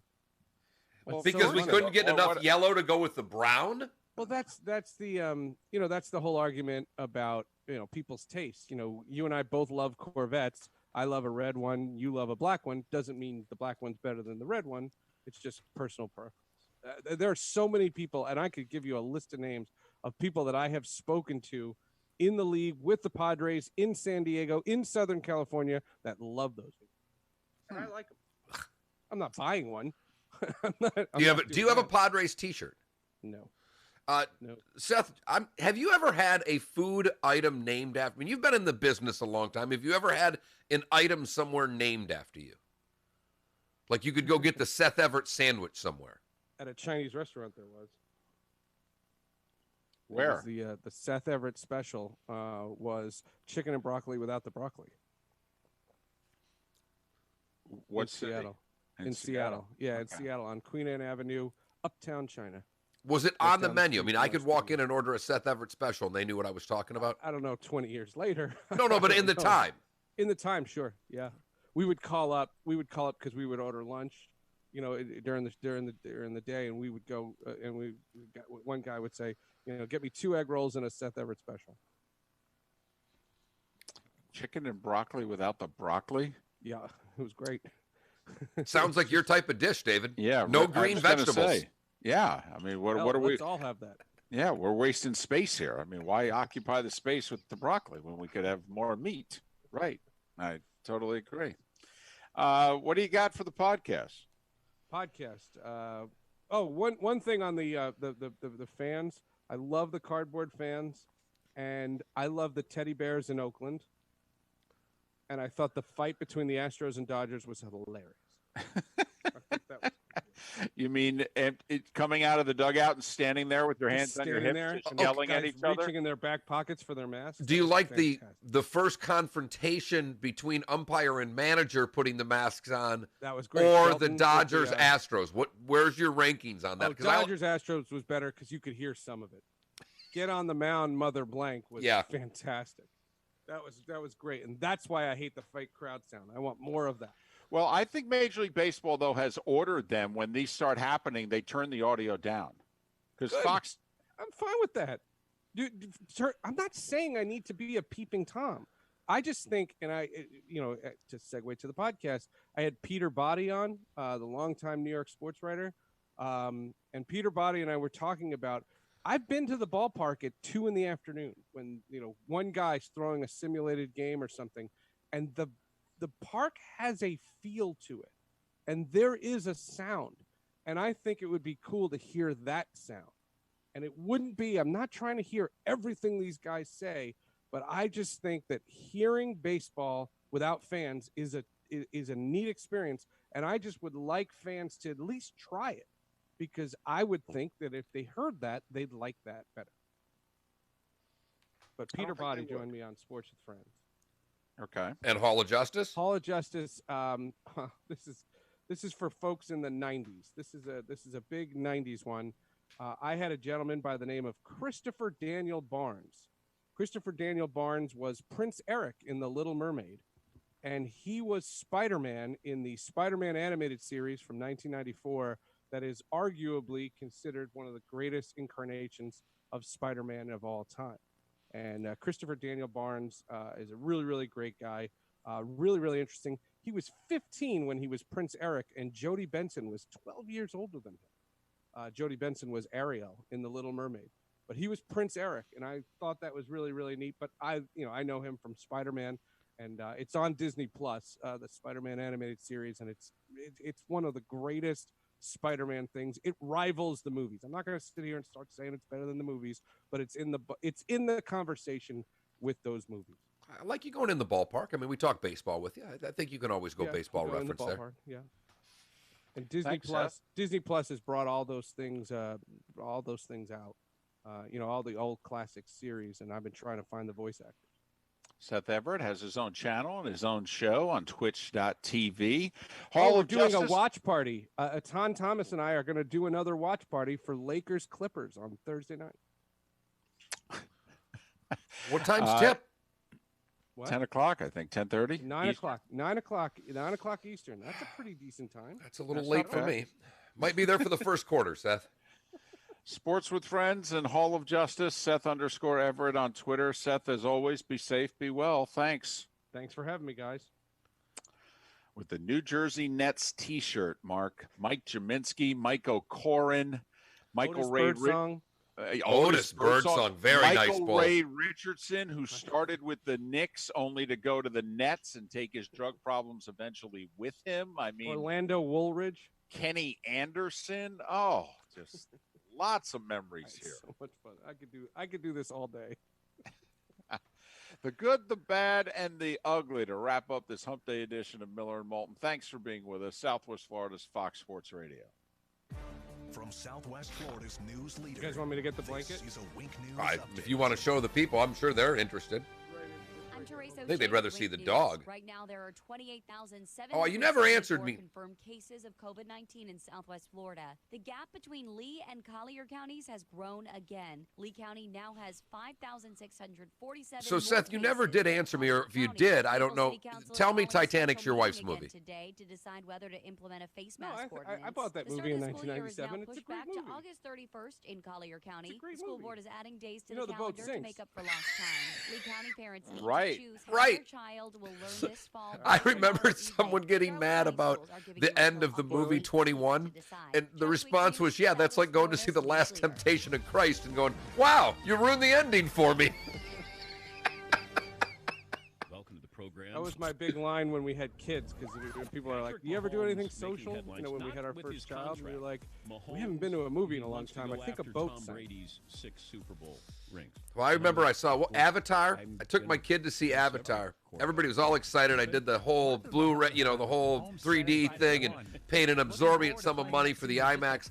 Sat there for 3 hours, and my kid's young. That was great. And I walked out going, it was the Titanic with 3D. It was the worst movie I'd ever seen in my life. All right, ready for the most eclectic mix? Yes. This is all things I've covered. You can still get $8,000 over Kelly Old Blue Yankee Book Stadium. value for your trade-in, but only at Naples Nissan. final game at the new Kingdom. SUV models to choose from, all backed by our exclusive My unlimited favorite model is that was lifetime mid-season warranty. too. I love the fact they didn't It wait was till the end of the mid-season. year. Right. Oh, and I took a picture on the pitcher's mound. And it's one of my favorite pictures. To find out The last game at the vet. KBB.com current market value Oh, wow. for trade-in. We'll give you $8,000 This more, so you can is, drive that brand new Cal Nissan Ripken's home last game. today. If Oh, what KBB was says the- it's worth 5,000, Naples on. Nissan will give you 13. If Saints KBB go says field? 10, we'll give you Okay. 18. Inaugural game. Opening game of Miller You Park. must act fast. Oh, look Visit at you. NaplesNissan.com for full details. Offer on Oh, select I models covered. with approved Oh, credit the cannot be first game combined. at MetLife The Stadium. answer is You're listening to the Doug Gotcha. Gottlieb It Show. wasn't even called this was Chris MetLife Jones, Stadium of course, at the time. re-signed with the Kansas City Chiefs an extension. This is All-Star only game. the beginning. Be prepared to have another parade and another Pittsburgh. parade and another parade. It's time Hold to on. create a dynasty. Look at I this. believe that they're gonna How be much time that do you guys have? If Andy Reid Plenty. can get to 4 straight NFC Another championships minute and a half. with Donovan Okay. McNabb as his quarterback, what can he World do with the Series best quarterback 2002. in football? And oh yeah, by the way, if we're really honest, Mahomes is going to get better, not worse. This is, Barring some unforeseen Jets drop AFC in East. his I covered work it for ethic, Fox. I'm good. Unless Ooh. that happens, This is the year he's the going to Nets get and better Devils because made he'll the have final. more information. That's right. More Devils data won, to Nets lost. and he's only in his This third was, year in the ALCS. NFL. Like This is the he's still Bugs. coming into his athletic Oh, prime. it's the same year So as this the Bugs with idea John that Chamberlain. he's Oh, going to Indians, find out, Yankees, like, yeah. No one actually believes that. Yep. The Doug there's one Gottlieb more, Show. Weekdays at 3 p.m. on this Southwest is Florida's Sonicscape, Fox Sports the, Radio and documentary that's my friend's name. FoxSportsFM.com. Ladies The and Nets in gentlemen, the final. we're gonna have a bit of a delay here Okay. on the runway. There's currently The a number Devils of winning the large cup. men in shorts. What year? So sit back, relax, Gotcha. and And we'll this be is the underway Devils in the shortly. final. for Orlando 2012. Magic basketball is about Yeah, 2012. They lost to the Kings. high-flying, rim-rocking play. Yeah. Nice. And I want to make a second one. The season resumes Friday Because I have a afternoon bunch of against shirts the like they're Nets either ripped on or they're Southwest too Florida's small. You know, like they're Fox just Sports old. For over 20 years, the Good Feet store has been helping people with foot pain All get back right. to doing what This they is love what people do in a without their feet quarantine. getting in the way. Call 552-FEET or visit us at the Good Feet store in Naples. Yes. That Kerwin stuff was awesome, though. Oh, good. The best headlines. Good. The best. To the worst. Thank you, Seth. Gotta go. All right, see you. Bye. Prepare yourself and hide the women and children. This is Mark Miller's Good, Bad, and Ugly on Fox Sports Radio. You're live. You know, Seth does this to me. We talk the whole break, and then I'm not ready to do my darn segment here, but I'm close. For the good today, where the heck is it? We go to Boston to Michigan, where Andrew Walker and Jacob Adkins decided to raise some money for the American Cancer Society. They left Boston on July 13th and rollerbladed 900 miles to Lansing, Michigan for the fundraiser. The UMass Boston teammates spent 10 days rollerblading, keeping supporters up to date with their Men in Blades Instagram, Twitter, and YouTube pages. According to their GoFundMe page, the trip has raised more than $26,000 so far. Good job by the two of them. For the bad, we go to Charlotte County, where firefighters had to put out a fire at Culver's. The driver told firefighters a fragrant kennel was burning inside the car, tipped over onto some papers, and ignited his car aflames. Oh, boy. He stopped the car outside the restaurant and ran for a trash can to fill with water to put the flames out. But by the time he returned from filling the trash can up, the car was completely engulfed in flames. No word on whether he was going with a milkshake, an ice cream cone, or a concrete mixer while there. For the ugly, you know, I know a lot of people like to be armed. And we go to Arizona Like for the to ugly. be what? Armed. I mean, people now, people are scared. They're carrying guns. I'm not a gun carrier, but people think they need to be armed these days. It's what I thought you said. I just wanted to make sure. Noel Watts was armed. He's an independent contractor that was working on the roof at Cannon Del Oro High School in Arizona. When the gun discharged, not sure why the man was wearing a gun while doing some roofing, but Noel Watts will never roof again. No. The coronavirus didn't get him. The wearing the gun on the roof did. That is the good, the bad, and the ugly on today, the final Wednesday of July, 2 days before vacation. This is 2020. Our poll question today at millerandmoulton.com, that Mark Miller, the David Moulton on Twitter. If you could have an item named after you at one of the following local places, which would you want? Do you want an ice cream flavor named after you at Royal Scoop? A burger named after you at Ford's Garage? A sandwich named after you at Wally's Deli? Or a piece of chocolate named after you at Norman Love? A tie, Mark. A tie right now between burger and sandwich, both getting 34% of the vote. Ice cream picking up a little bit, up to 21%. And right now, a piece of chocolate at Norman Love is in fourth at 11%. I think if you let your significant others know about this poll question, I think both ice cream and particularly the chocolate Norman Love will shoot up in the poll. And I have a lot of people sending other restaurants and things of that nature. And no offense to Brooks Burger, because they've been a longtime sponsor of the station. They've named burgers after their own staff. Ford's, right. The reason I picked Ford's is that Ford's names burgers after people of the area. Like Craig Brush has a burger. One of the former county commissioners has a burger. A couple of football players. That was really the only reason. That's it. And, of course, Dave Dorsey comes at me and goes, I wouldn't want a burger. I'd want a chicken sandwich named after me. Come on, Dorsey. Play along for once, would you? Yeah. Would you, man? Throwing a wrench in my poll questions.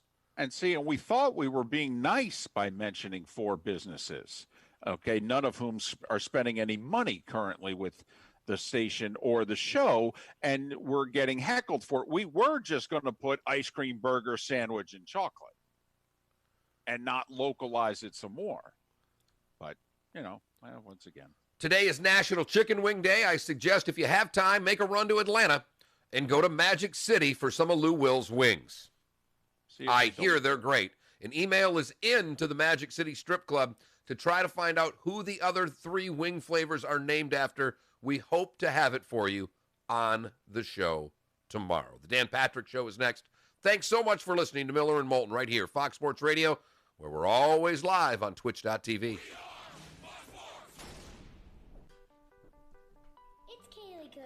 All right, you guys have a good day. I'll be here tomorrow. All right, Jiro. Thanks, man. Make sure you Thank you, change your Jiro. AC. Thanks, everybody.